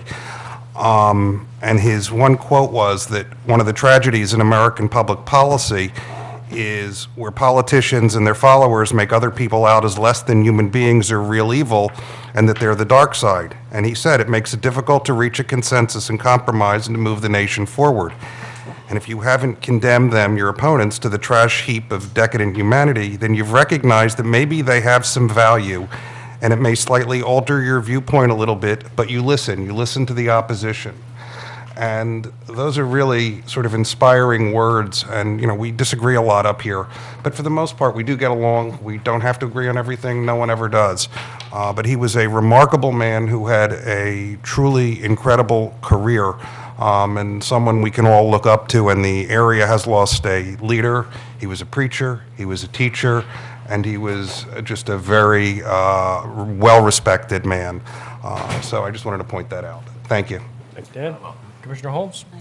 Mr. President, thank you. We heralded at the beginning of this meeting a dedicated volunteer for the township who's committed herself to so many different committees. I just want to thank, because it's right after July 4th, all the people associated with the various civic associations throughout the township who hosted or participated in July 4th community events. We count in this township on basically the free and voluntary participation of so many of our citizens who make it an exciting and fun day for the kids and families in this township.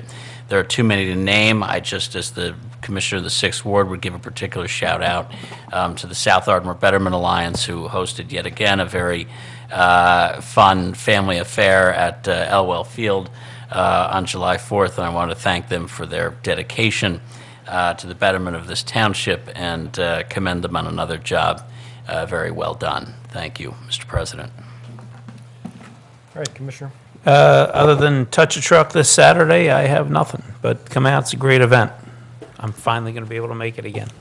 Commissioner McGarity? Okay, thank you, Mario. Number one, I'd like to read this letter. It's from a constituent of my ward, Anna Mae Green, but it's a nice letter, and I promised I'd read it.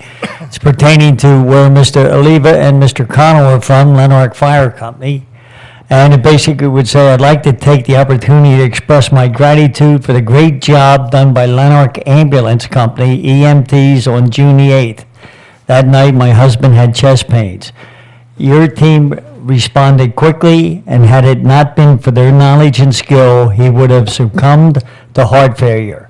Your terrific team brought him back to life in the back of the ambulance and transmitted all pertinent information and EKGs to Lankenau Medical Center so that the CAT team was waiting for us. Not only did your team touch my heart with their medical expertise, but also their kind and caring wishes for my husband's well-being. Each and every one of these men stopped by at my husband's bedside in the emergency room to wish us well before they left the hospital.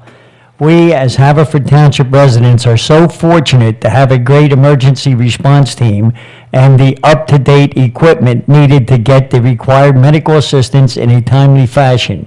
You should be complimented for your foresight in this area. My husband and I are proud to be supporters of the Lanark Ambulance Company. I would be remiss if I not mention the assistance of former Lanark chief and my remarkable neighbor Biggs Baker for his help and support that evening. Please pass this on to the EMTs who were with us on June the 8th. There are not enough words to convey our gratitude for their service. Sincerely, Anna Mae Green from Cathmere Road. And basically, Mr. Green, I'm very happy to hear he's doing well. He works out at the Havertown gym with me sometimes, and I can only say to him, I had it 9 years ago, and I'm back working out, and I'm playing softball. So you'll be back there and hang in there, and things will get better. If I could just say something. Yeah, go ahead, Mario. John worked 3 cubes from me in the same division of the same company, and he had nothing but good things to say about how he was handled. He coded inside of the ambulance, and they brought him back to life, and the way just they took care of him professionally. He had nothing. I mean, he had tears in his eyes when he was talking to me. Yeah, he was just overcome with just he. I mean, he owes his life to Lanark Ambulance. And the paramedics. Yeah, and I'll put this in each one of the packets for the commissioners. And basically, the other thing I wanted to just say real fast is the 3 scouts that we honored last month here. Let me see, where are they here? Okay, Patrick Gerald O'Leary, Will Pennock, and Johan Ponce. They sent their cards and letters to us all. And it was very nice of them. A lot of times you don't get that, but from these 3 young men, we did get that. And we helped you, but thank you for helping us, for telling us that we're doing a good job. So that's all I have. Thank you. Commissioner Connell? I just want to bring up that the summer nature camp at the Grange Estate is the weeks of July 22nd and also on August 5th. You can go on to their website for more detailed information. I want to thank the Penfield Civic Association for putting together another successful program down at the Grange for July 4th with their fire engine rides and their activities with the kids and what have you. It truly does bring the community together on a wonderful day, our nation's birthday. And also that the pavilion was very well used and appreciated down there. I'll tell you, it worked out very well. And last, I would like to say that in so many times that we hear of different religious organizations closing down and what have you, closing their doors, I'm happy to say that Annunciation has a new pastor, Reverend James Cox, and Pastor Reverend James Cox, and we welcome him to the community and a lot of success. So, Commissioner? Safe. Thank you. I'd also like to thank the Hilltop Civic Association, President Amy Clevens for the July 4th celebration, and also the Denny family. Our parade was led by young John Denny, and it He does an able job every year carrying the banner for the Hilltop Civic Association. And Tim and Diane and all their children who sang America the Beautiful. The two of his daughters did a beautiful rendition. They did both verses. They lost the rest of us at the second verse, as always. But it was a great day. It was a family day. It started, I'd like to thank the Bonaire Fire Company, the Manoa Fire Company for participating in the parade, and then the leg races and everything that happened. It was just a great piece of American, thank you. Thank you. Okay, I have a few things. First, I'd like to thank Lanark Fire Company and the Lanark Civic Association for putting together a wonderful parade and afterwards over at the at Lanark Park. And I want to thank also thank the gentlemen both gentlemen at Rita's Water Ice for providing water ice to us and scooping it and doing all the work. So they did a great job over there. The township received the Distinguished Service Award for Workplace Safety. So I just wanted to bring that up. We had I believe 50 municipalities. We were number one in workplace safety. So good award for the township. Want to thank everybody for their patience during the open. I know that the people don't get the average person doesn't get recognition, but they really did a great job in staying off the streets, in not parking in places where they shouldn't have, and just made it a lot easier. I wanted to mention the passing of Dick Walker, who was a member of the Historic Commission and helped us get the Historic Commission off the ground. And so I just want to let everyone know of his passing. I did want to mention the CYC, which is the Continental Youth Championship, which brings over 150 teams competing in Irish football, hurling, and what is that? Go ahead. I don't want to mess that up. Camogie? Camogie. This four-day sporting event is the largest tournament of Gaelic sports outside of Ireland. All are welcome to come and watch the games, taste Irish food, browse the craft vendors. Alcohol is prohibited, which is going to be tough. Admission to the games is free on Thursday and Sunday with a $10 charge for adults, Friday and Saturday. The Gaelic Athletic Association, or GAA, started this CYC in 2004. What's that? June 21st. It is, yeah, it's, it's July 25th through July 28th. Up at the great... Yeah, June, yeah, we already passed that. Yeah, up at the Greater Chester Valley Soccer Association Field in Malvern. All right? So, Mario, can I add a few more when you're done? hold on a second. Okay. I got a couple more here. Stick with me. And today, or I'm sorry, it's tomorrow. He rushed us, he's got 10 of them. Tomorrow is the birthday of one of our commissioners here, so I just wanted to celebrate that. Would you like to bring out the cake? Oh, God. Here we go. Commissioner Dan Siegel 29, again. is again turning 29, so we wanted to Oh, my Lord. celebrate that. Oh, come on. Commissioner Siegel. All right. Wow. 29, it's like 5 years in a row. Look at that. This man loves a cake. Steve You like the wouldn't cake. let them light the candles. All right, let's all sing to him. Come on now. On Right, three. here we go. Ready? 1, Hold on. 2, 3. You gotta light the candle. Happy birthday to you. Happy birthday to you. Happy birthday, dear Danny. Happy birthday to you.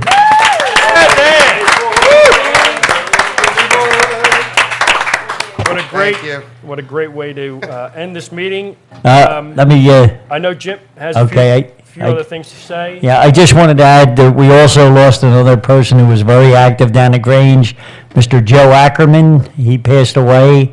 And, of course, Dick Walker was the Historical Society. And another one who was active, very active with the school board years ago, and that was Dick Mortimer. So God bless the families, their lost ones. Okay, and before we go, I just want to say, if you want to get involved in the CYC, the Continental Youth Championship. You can contact John McDade at 610-853-8515. With that, I have nothing further. I just. Okay, we got something else. I was remiss just with the I was Penfield remiss. Civic Association that Brookline Fire Company is a very, very big part of that. I must send kudos out to them. They give fire engine rides, you know, which is really why everyone goes down there. And those guys every year come out and give their 4th of July for giving those rides out, putting people up on top and everything, taking them through the neighborhood, as hot as it is. And they dedicate their time every year for a couple of hours doing that. And I greatly appreciate their big kudos out to the Brookline Fire Company. All right, and with that, Brookline, did he say? motion to adjourn? Let's have some cake.